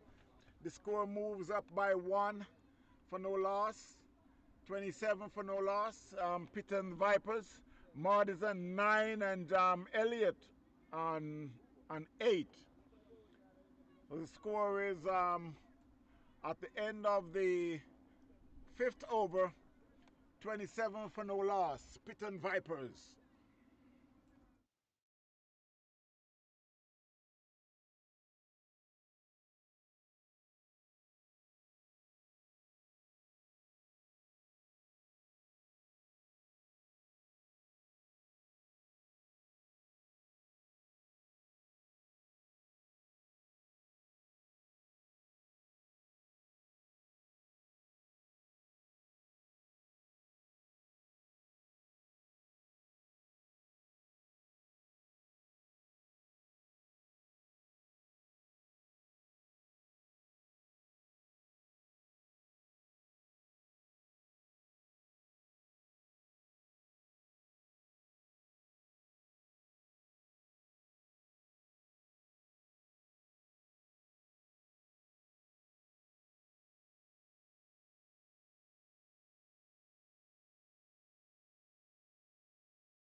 So while PITON Vipers had lost their first wicket for 38, now in the 7th over,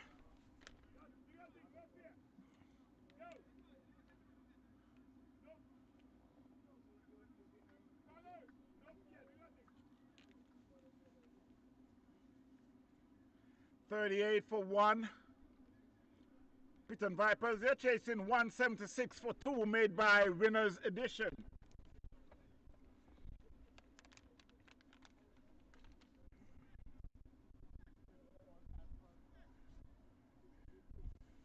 Joseph is in to join Elliott.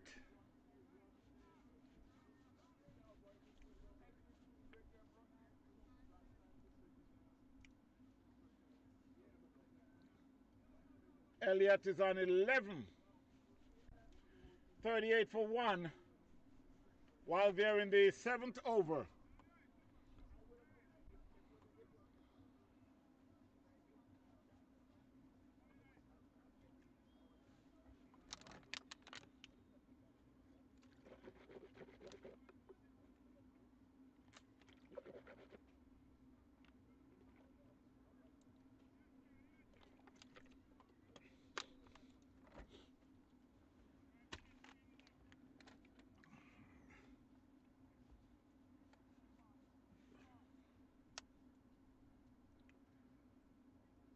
The bowler is Peter Gilbert running in from the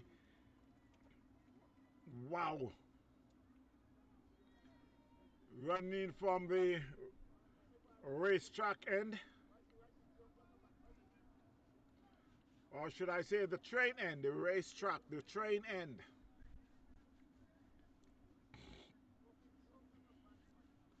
.38 for 1. They're in the 7th. It's time for them to go. A swing that one out, it plays in the covers. They get one. They're thinking about the second. It could be in trouble. It could be in trouble.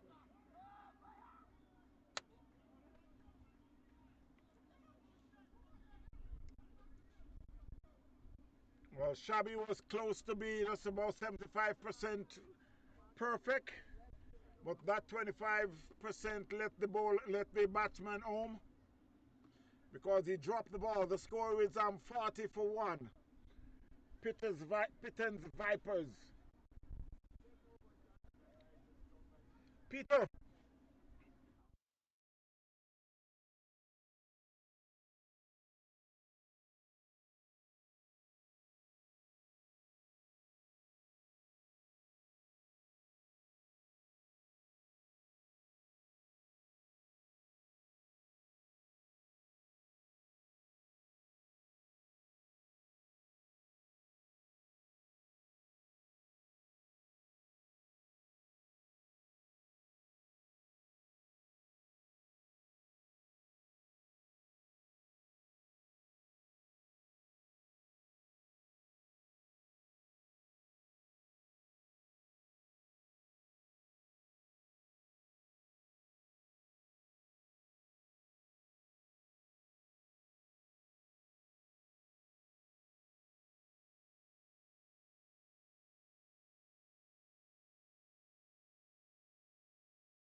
That's a short ball and he digs it in.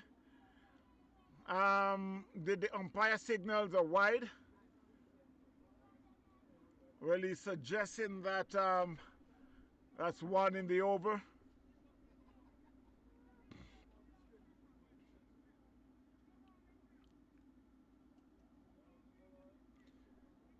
$42-1, PITON Vipers. That's another good ball. I got to inquire to find out if this bowler is past 35. With the speed that he's bowling, you would think that he's somewhere in the late 20s. 42-1. And you have the batsman on the back foot.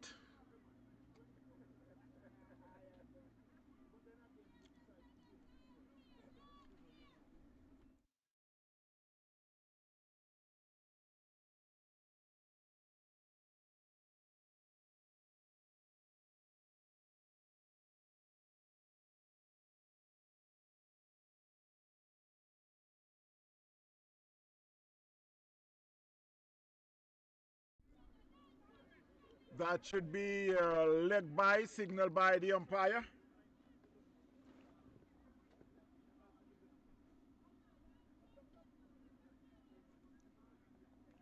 $44-1, PITON Vipers.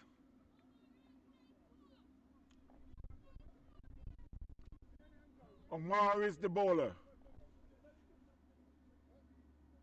And that one plays over the covers. They get one, they come back for the second. And they'll settle for the two. The score moves on to 46-1. They are in the 8th over.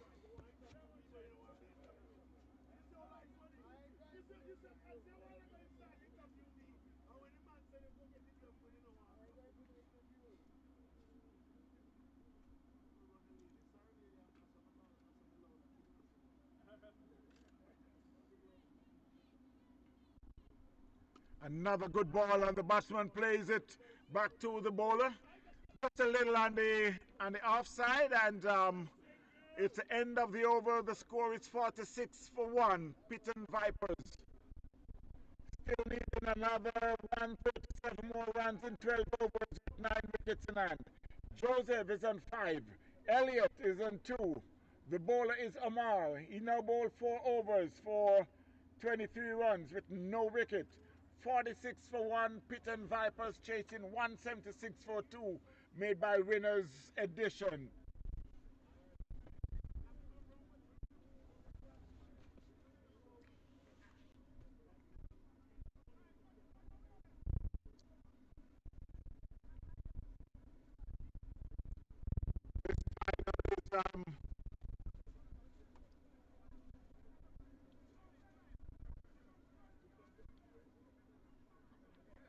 Getting to have more excitement than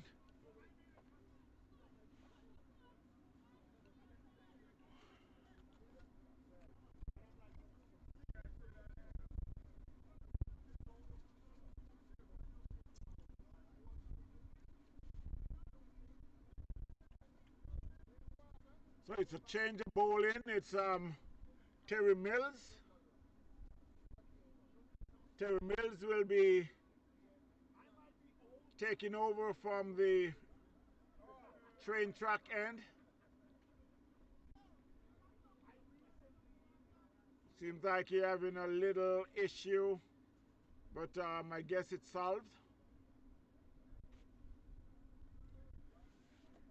He will be bowling to Elliott, who is on 12.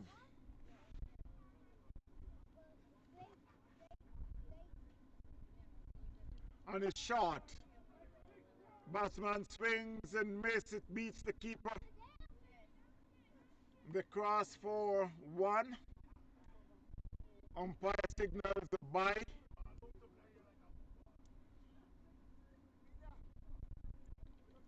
That one Terry Mills had run up real slow, but it just took off over the keeper's head. That one, Gente plays in the covers.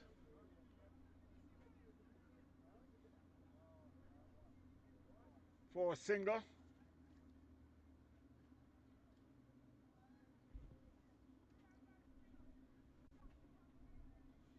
Score moves up by 1. 48 for 1. Wow. That was a very tempting ball there, just floating up, and the batsman just stand tall and plays and miss. And luckily for him, it was outside the off stump.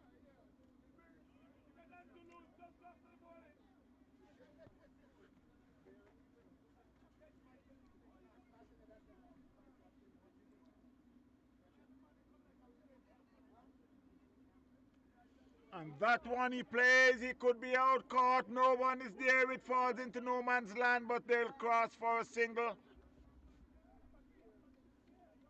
The short third man were able to run around, but was unable to take the catch.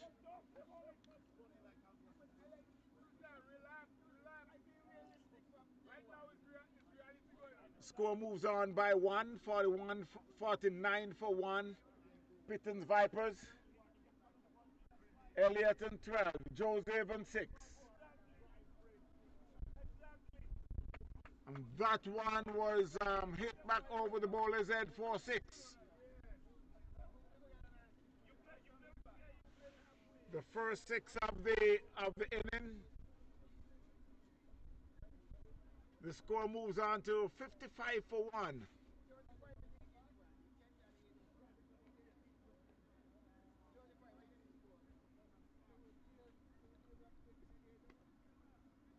That one was played on the just in the covers. Man running at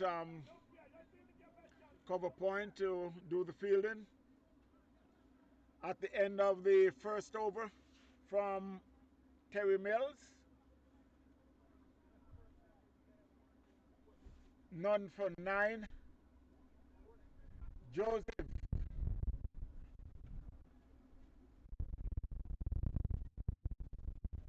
On 13.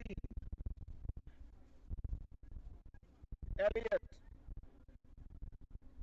on 14.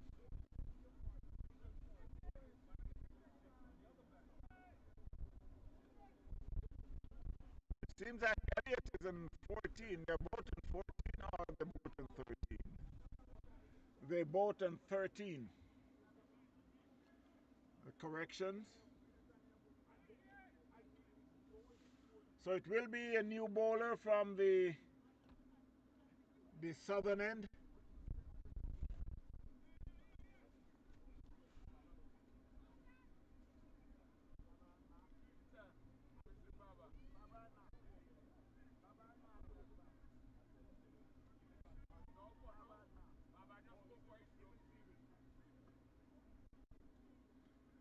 Swings and get a top edge, and it went through second slip, but the man at third man comes around.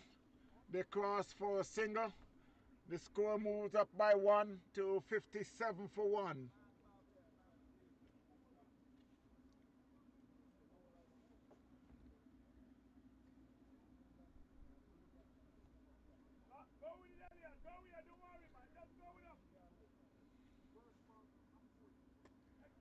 That one plays down to long on, fielded for a single.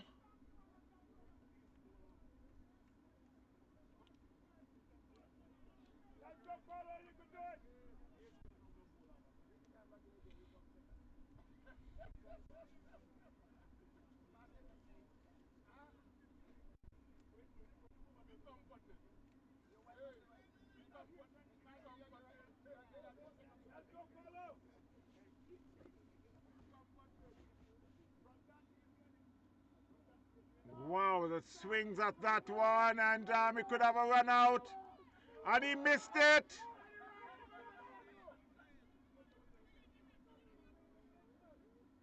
All he need to do was to come back and just touch the stumps.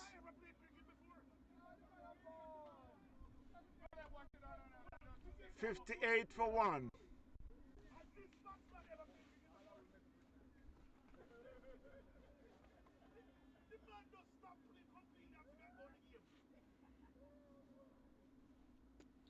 And that could go all the way. It's all the way for 6.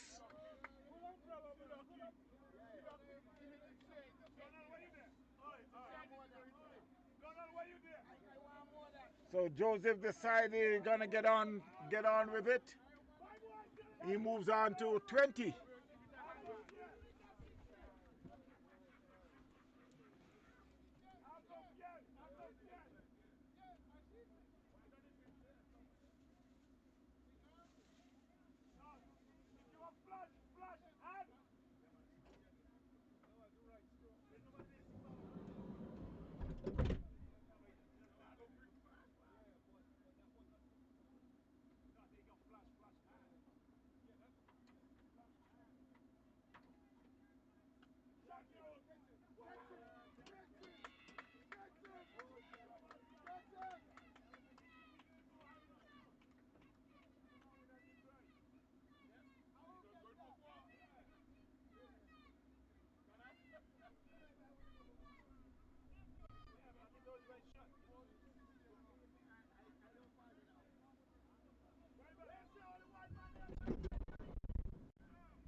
So as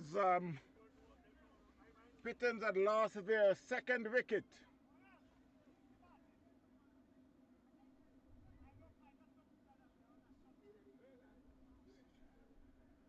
Joseph had just been out for 20. Score is 64 for 2. Pitons Vipers still needing another 113 in 10 overs. Because this is the halfway, that's 10 overs, 64 for 2. We should be back in just a short while after this water break.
So while we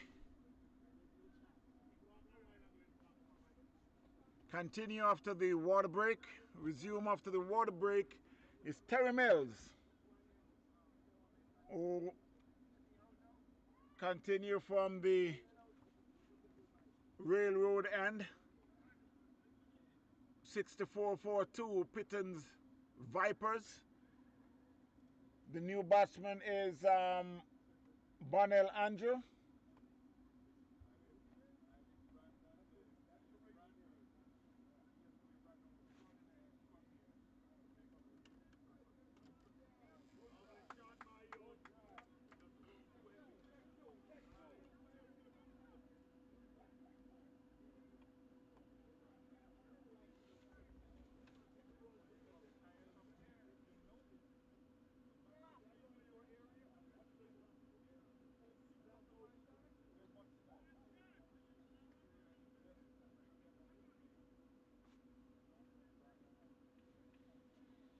The umpire had just signaled that there was one short. At one place square of the wicket, there's a fielder there.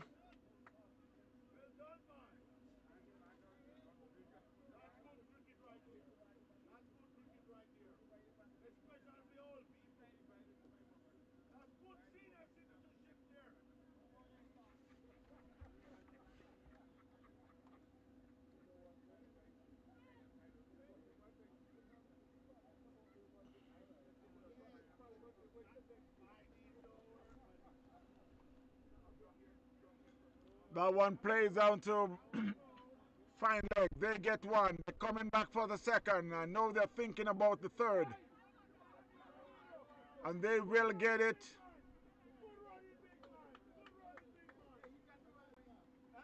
They get that third one.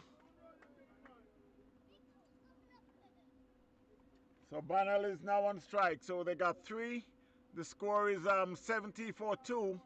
They're in the 11th over.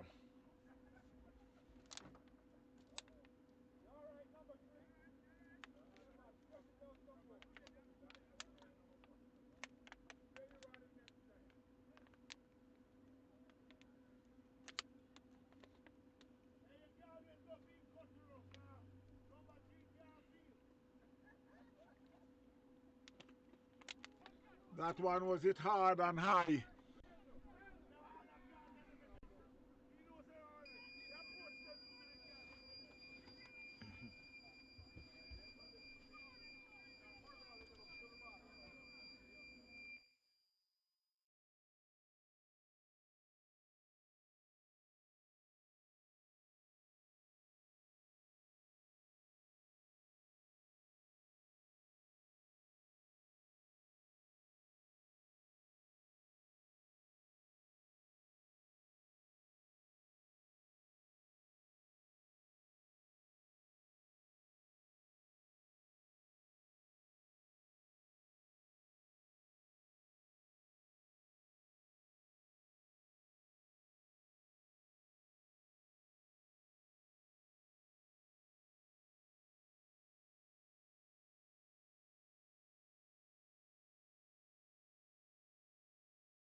And again, while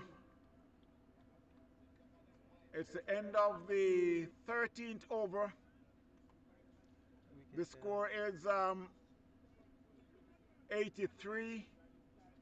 Could this be 83 for 5? We'll just wait and see. I wasn't paying attention, so yes, wicket just fell. I guess a wicket had just went down. And so PITON Vipers had lost their 5th wicket for 84 runs. I still be having a little trouble with the scorer, but it should be 5 wickets down. But we'll just wait and see. It looked like Elliott had just been out for... Jefferson Dubik. Okay, I was corrected. That is Dubik. Is out for 3. So, again, PITON Vipers, who is chasing 176, has still got another 93 more runs from 7.2 overs. So they are 84 for 5. The new batsman to the crease is Evans. So I guess they need to encourage Evans that you got to step on the gas. There's no time for breaks, and that one was flicked on the leg side. They get 1. They should be thinking about the 2, which they got to hurry, because there's a fielder there, and they get it pretty safe. So another 2 more runs to the score. Put it to 84 for 5. PITON Vipers. And while I'm saying that, I do have the pleasure to have in the mobile, there's a shout for, I would call that run out, but I guess Shabby was just trying to see if he could get something going. But I happen to have here in the studio, I'm gonna beef this up as much as I can, so I'll say the CEO of St. Croix. I have Mr. Bissett in the studio. I must say welcome, sir, and I'm going to put you on camera right now too. Oh, it's a pleasure to be here in Tampa.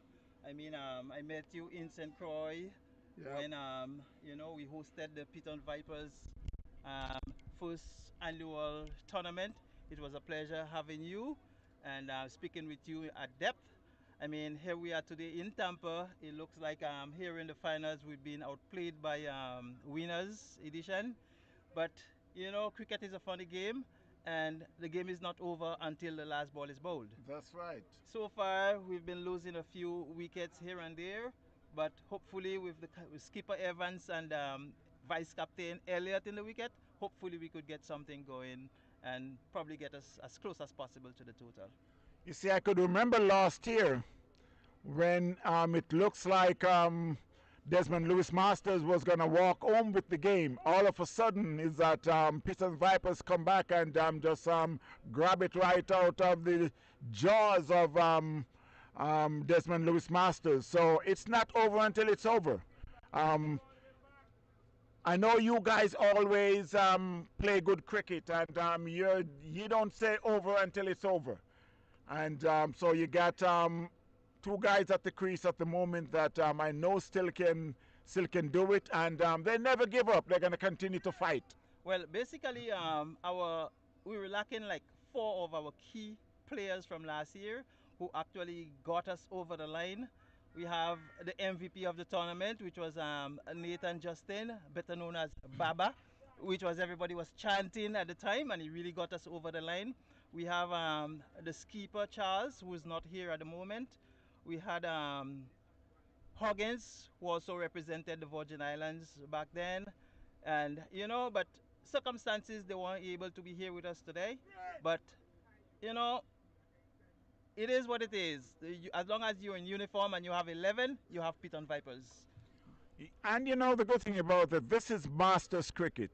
And while we're here to win, every cricket game that plays, you plays to win. But at the same time, behind all of this is like we're having fun, we're enjoying ourselves, and that's part of the tournament. Without fun, the tournament is not going to be good. Even, as I said, there have to be a winner. And I know you guys are the defending champion, and you come here with the intention to defend your title. But again, we're still having fun. We're having some good cricket. Yesterday we got a little rain, and I keep saying showers of blessing. Well, basically, when you are the champ, I mean, everybody's going to prepare and come at you. They're going to study you and come at you. So I guess the other teams have done their homework. And I mean, it's a game of cricket. And, you know, at the end of the day, like you said, there's one winner. And at the end of the day, may the best team win. Okay, and I must also ask you about when I was in St. Croix some months ago.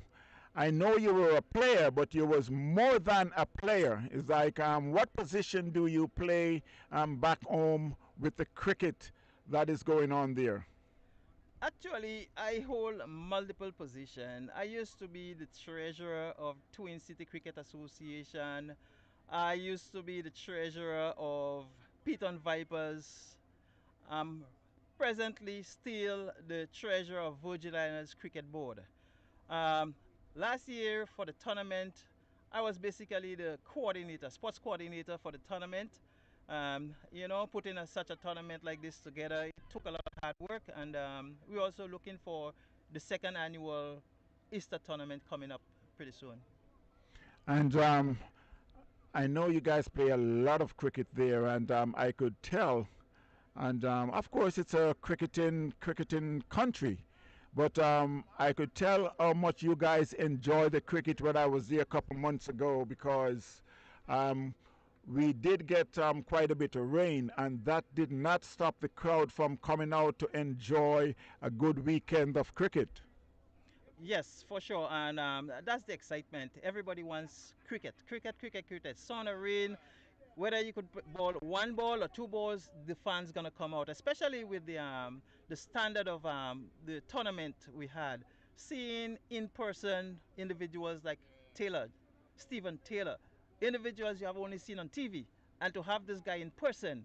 So sun or rain, the crowd is gonna come out. You know, we have a few challenges when it comes to playing cricket in America, because number one, you have a matting versus the natural turf. You know, then you have the grass, the level of the grass versus in the Virgin Islands you have natural turf. When you hit all along the ground, you could get boundaries of the ground. Over here, you have to go aerial in order to get boundaries. Yeah, I've seen that so many times that cricketers comes in from out of town, and yeah, cricketers comes in from out the country, and when they come here, it's like they started to play and realize that it's not like back home, because now in order to get some runs, you have to go overhead. And you used to playing ball on the ground. Now you come, if you play ball on the ground, you will not make any runs at most of the field in America. But again, a lot of guys get used to it, and just have to continue to play cricket because it's cricket, lovely cricket. Um, at the same time, I must say, after this tournament, is there any tournament back home that you'll be going to start or continue? Well, basically, we still have our local league ongoing. As a matter of fact, when I go back home tomorrow, this Sunday we are in the semifinals. We'll be playing a T20 and a T10, and hopefully we'll get into the finals, which is going to be the following weekend. We are the defending champs, so we have to defend our title and keep our heads up high and keep cricket going. Your team, is it on that same ground? Is it bamboo? What was the Blue name? Bamboo. Blue bamboo. I know it was some bamboo, but blue bamboo, that's your ground. Yes. Okay, because it's a nice field. I really liked it. But again, hope you do good in your with your team back home. And before you go, I would like you to just tell the listeners what you think about this tournament and cricket in general, because of course, um, when we say cricket in the United States, it's like you still have to include St. Croix because it's part of the United States. So, what do you think about the cricket going on both here and how you think it will? Um, because I know in St. Croix is not as big as St. Lucia, but it's getting there. What do you think about that? How far you think that will get in a short time? Well, basically in the Virgin Islands, it's basically islanders coming from all over. Um, we expecting cricket in the Virgin Islands to be a top notch at some point because presently we are working with the government, specifically the governor. Um, Shortly we should be getting a stadium on St. Croix and a cricket stadium on St. Thomas as well. So hopefully in the near future we should be able to elevate our standard of cricket. We should have foreign bases coming down to the islands, and that basically would improve the standard of cricket in the region. Do you guys in St. Croix have your own league, or you join leagues with the islands around St. Croix? We have a domestic league. St. Thomas also has a domestic league. Tatola, which is a British Virgin Island, have their own domestic league as well.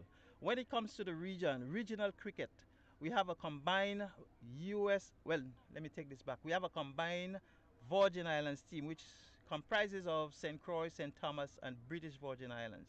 So we actually partake in the Leeward Islands tournament, whether it's 50 over or 3-day tournaments, and 2020 as well. Okay, and I must ask, I can't remember. Have you, does any of those three islands have any representative for West Indies as yet, or even your, would you guys played in the Leeward or the Windward Island? Leeward. It's going to be basically the Leeward Islands. I mean, we have never gotten any individual representations towards West Indies. I mean, we have guys that have probably been looked at, but not to a standard to actually make West Indies per se. Okay, well, as long as you have good cricket going on, for sure it won't be too long before you get someone who represent Leewards and from Leewards up to the West Indies and keep moving on up. So again, before you go, I must say thanks for stopping by, and I would like you to shout out some good words to the viewers out there before you go. Well, basically, I would like to shout out guys like Doyle, Kali from St. Thomas, St. Croix individuals, our skipper, which is Cyril Charles. Baba, it's a pity you couldn't make it this year, but hopefully next year we'll bounce back and come back to Tampa and then retain our championship. I would like to say thanks to you to invite me to the studio at this point, and thanks to Tampa, thanks to Nikki, which is the organizer. I can't go without saying thank you, thank you, thank you to Nikki. Yeah, thanks again, and it was a pleasure having you. And I hope that well, your team still, I would say they still have a chance. I mean, they are 97-4-6. You got at the crease, you got Elliot and Alex at the crease. And for 2020, you never say it's over until the last ball bowl. Like I said, until the fat lady sings. So still keep your fingers crossed for your team, and still hoping that the trophy is there, and that's what we are going for. So we're not going to stop until the last ball is bowled. Exactly, and like you say, until the last ball is bowled, then we determine who the winner is. At the end of the day, may the best team wins. Thank you very much, sir, and I appreciate your time. And continue to support your team and your clubs. So I know you want to go back out to start to shout at these guys again to come on, guys, go on and go on. Thanks again. The pleasure is mine. All right, thanks, man. Be good. Yeah. Actually, I'm supposed to be batting next.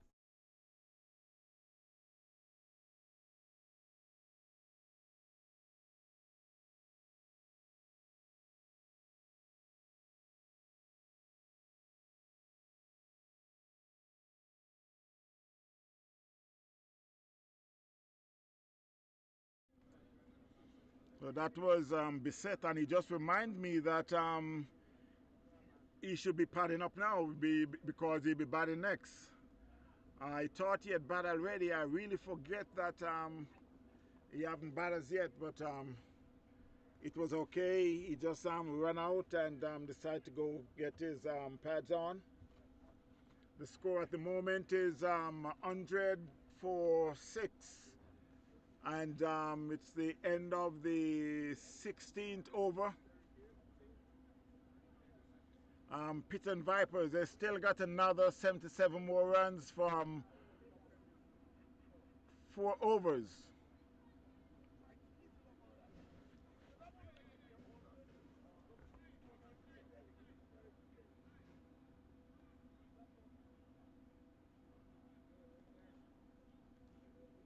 The bowler is Marcus Russell, who is bowling his last over. 3.5 overs.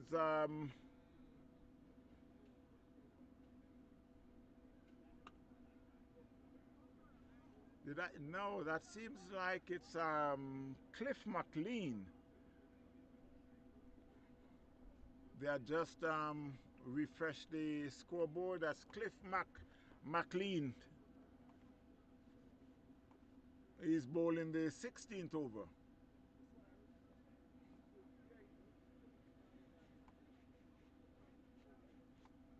That's a single there to Elliott. He moves on to 31. And the score to 101 for 6.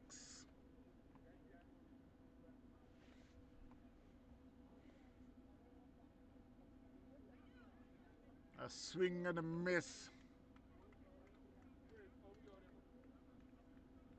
Well, I guess he's out stump.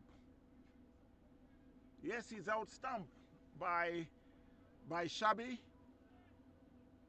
He was right in front of the stumps and he did not, he just knocked the bails off. There was not much of an appeal because I guess he was that far away. So it's now 102 for 7.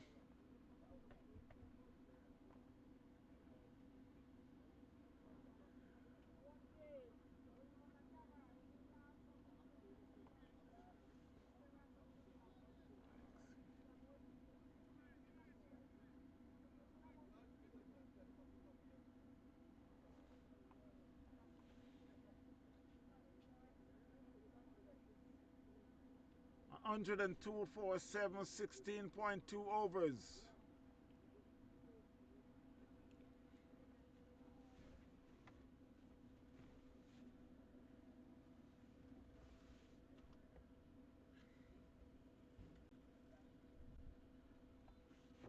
Well, luckily, I was just talking to Michette, who were able to run and get his pads on and get ready to go out.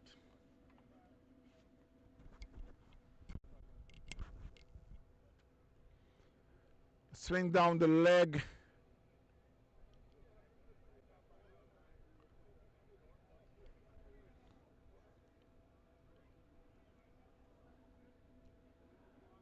Alex is in 2. That one was hit down to mid-wicket. Should get a single.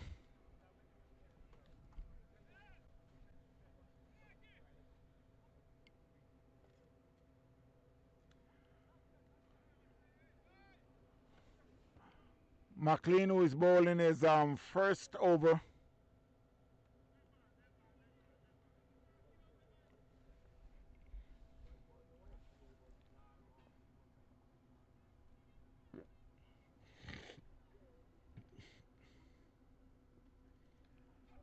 A swing down the leg. I don't know if it's going to be a leg by. It seemed like it's a run. It seemed like it came off the glove. The score moves up by 1. 105 for 7.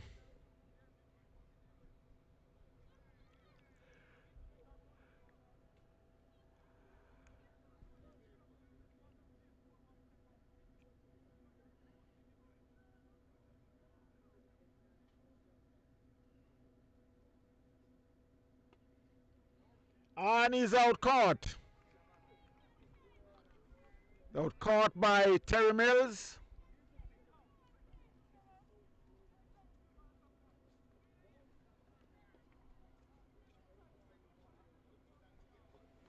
So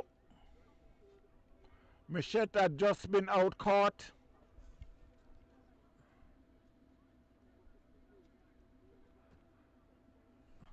Is that Michette or is that Alex? That's Alex had just been out.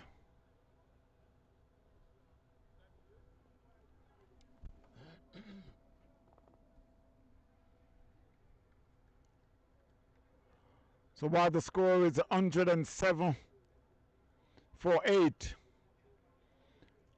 PITON Vipers.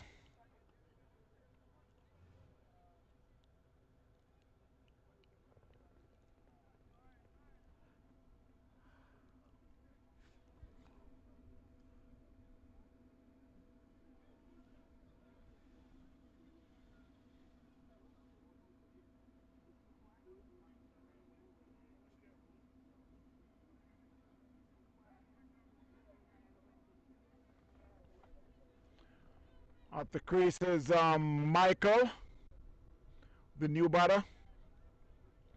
107 for 8. Well, they still show that Alex is at the crease. One more ball in the 17th over.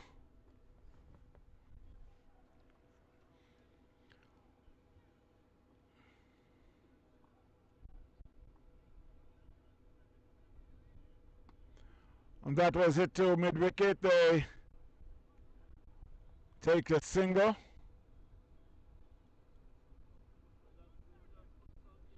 And that should be the end of the over, the end of the 17th over. 108 for 8. PITON Vipers still needing another 70 more runs in 3 overs.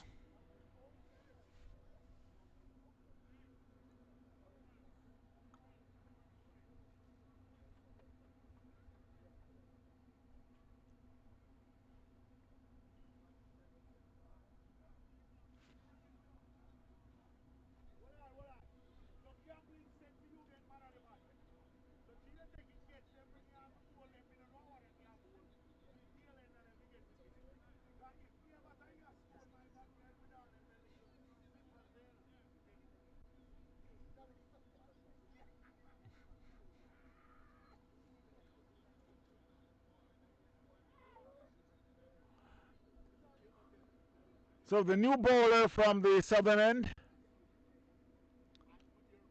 still haven't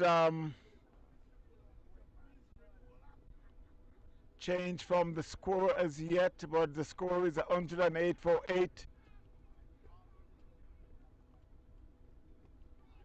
That one was played on the onside for a single.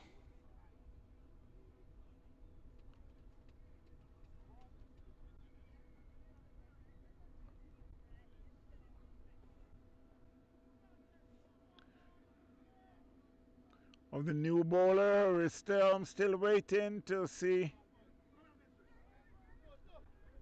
That one was hit on the leg side. They get one. They come back for the second. That's all they'll get. There's a fielder there who circled around. He picks up 2.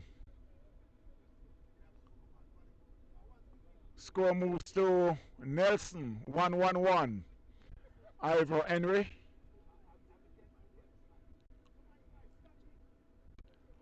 That one, the batsman plays it back to the bowler.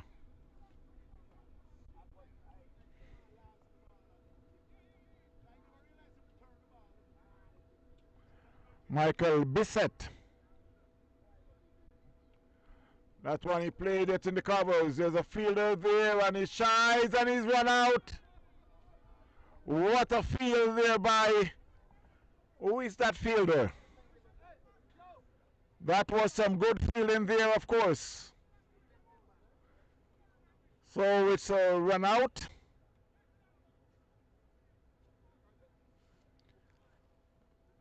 So Piton Vipers had lost their 9th wicket.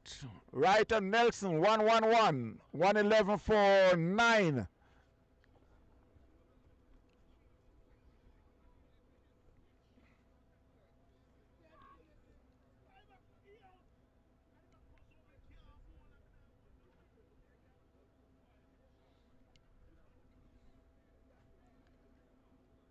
So while the batsmen make a slow walk back to the pavilion,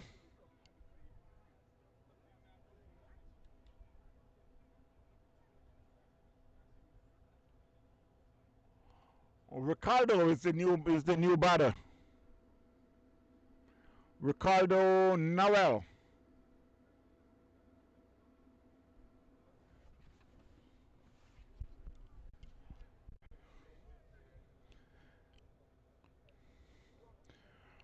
We're here in Sefner, just outside of Tampa, South Florida, US of A. This is the second annual Jock Findlay Labor Day Invasion Cricket Tournament. This was put on by Raquel Findlay. We've been here since Saturday. Very good tournament. The third and fourth place was Central Florida Masters. They played earlier this morning along with Miami Reds. Now you got Winners Vipers who just about to take home this game and take home the trophy, take away the trophy from Piton Vipers. They are the defending champions. Outside the off stump, the batsman watch it goes.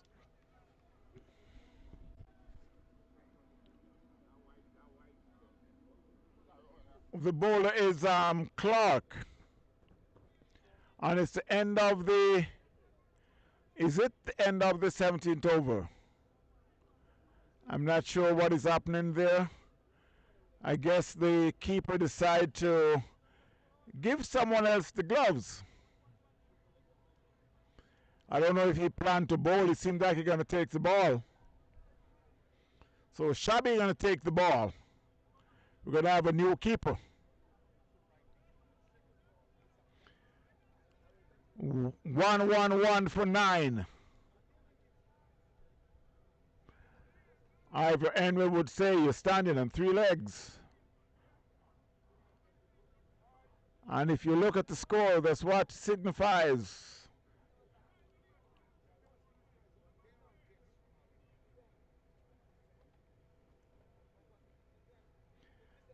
I haven't heard about the scores of that CPL game that went on today.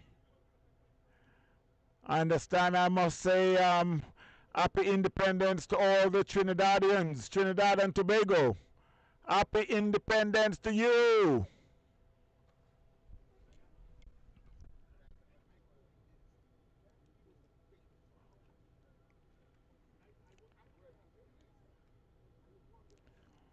Well, it will be Shabby to bowl the 19th over.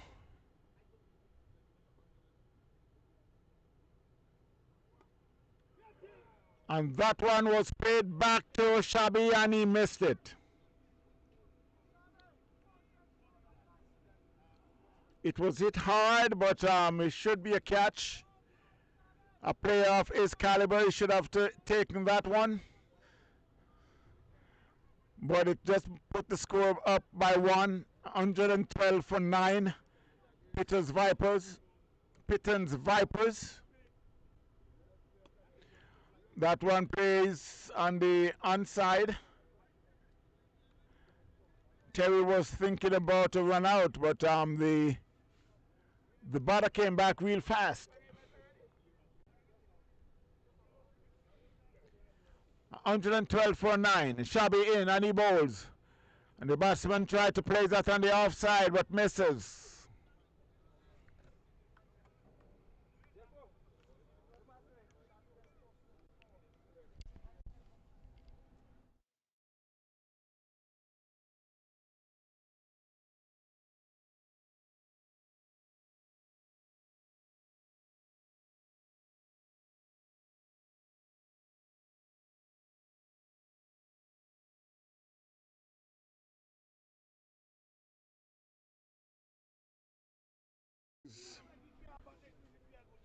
That one was played in the covers, but it's still no run. Shabby is bowling the 19th over. He got one out of it so far. And he plays at that one, and they again think about a single. As you can hear, the train goes by.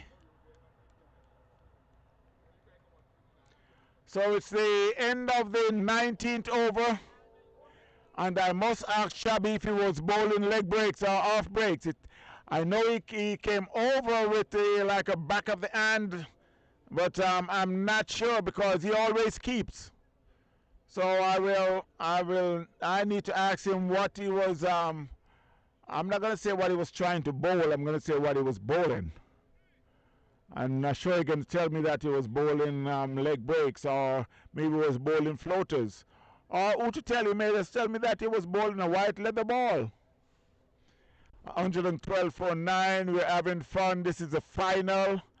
I know winners are just running over PITON Vipers, who is the champion, defending champion. But it's 6 more balls, 6 more legal balls.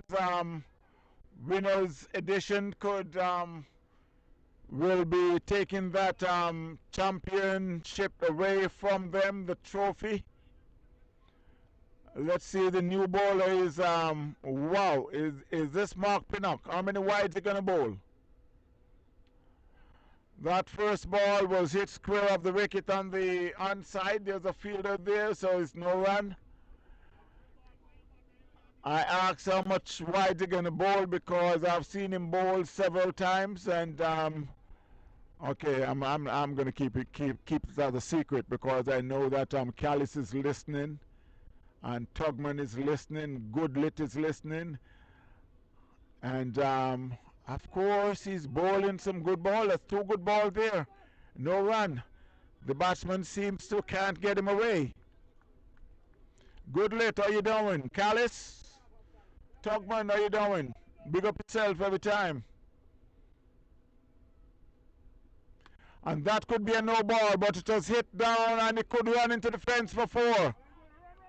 I guess it stopped because you're telling them to run, so it was stopped. I'll see if the umpire will call a no ball. Yes, the umpire signals a no ball.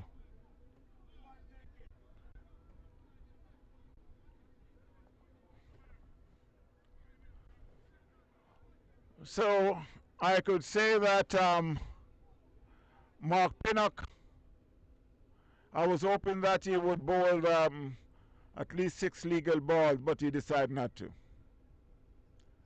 That's a good one, and he could be out caught. No. If you went over to John Lewis, they get a single. It's a free hit, so it would not even help if he took that catch.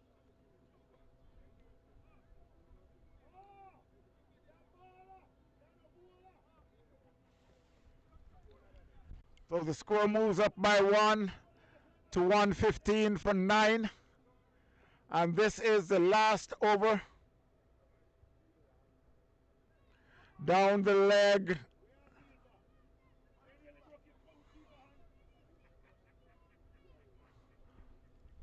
I was expecting that the umpire would signal a wide, but I guess it touched the pad, so it's a legal ball.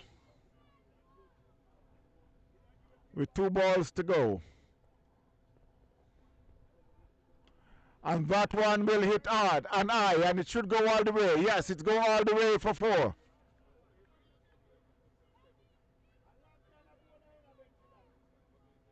Score moves to 119.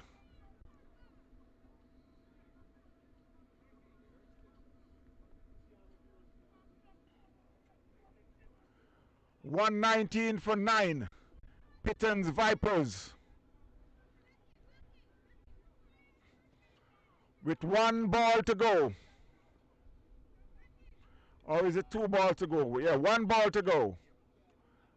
And he plays at that one, get a bottom edge, and that's the end of the game.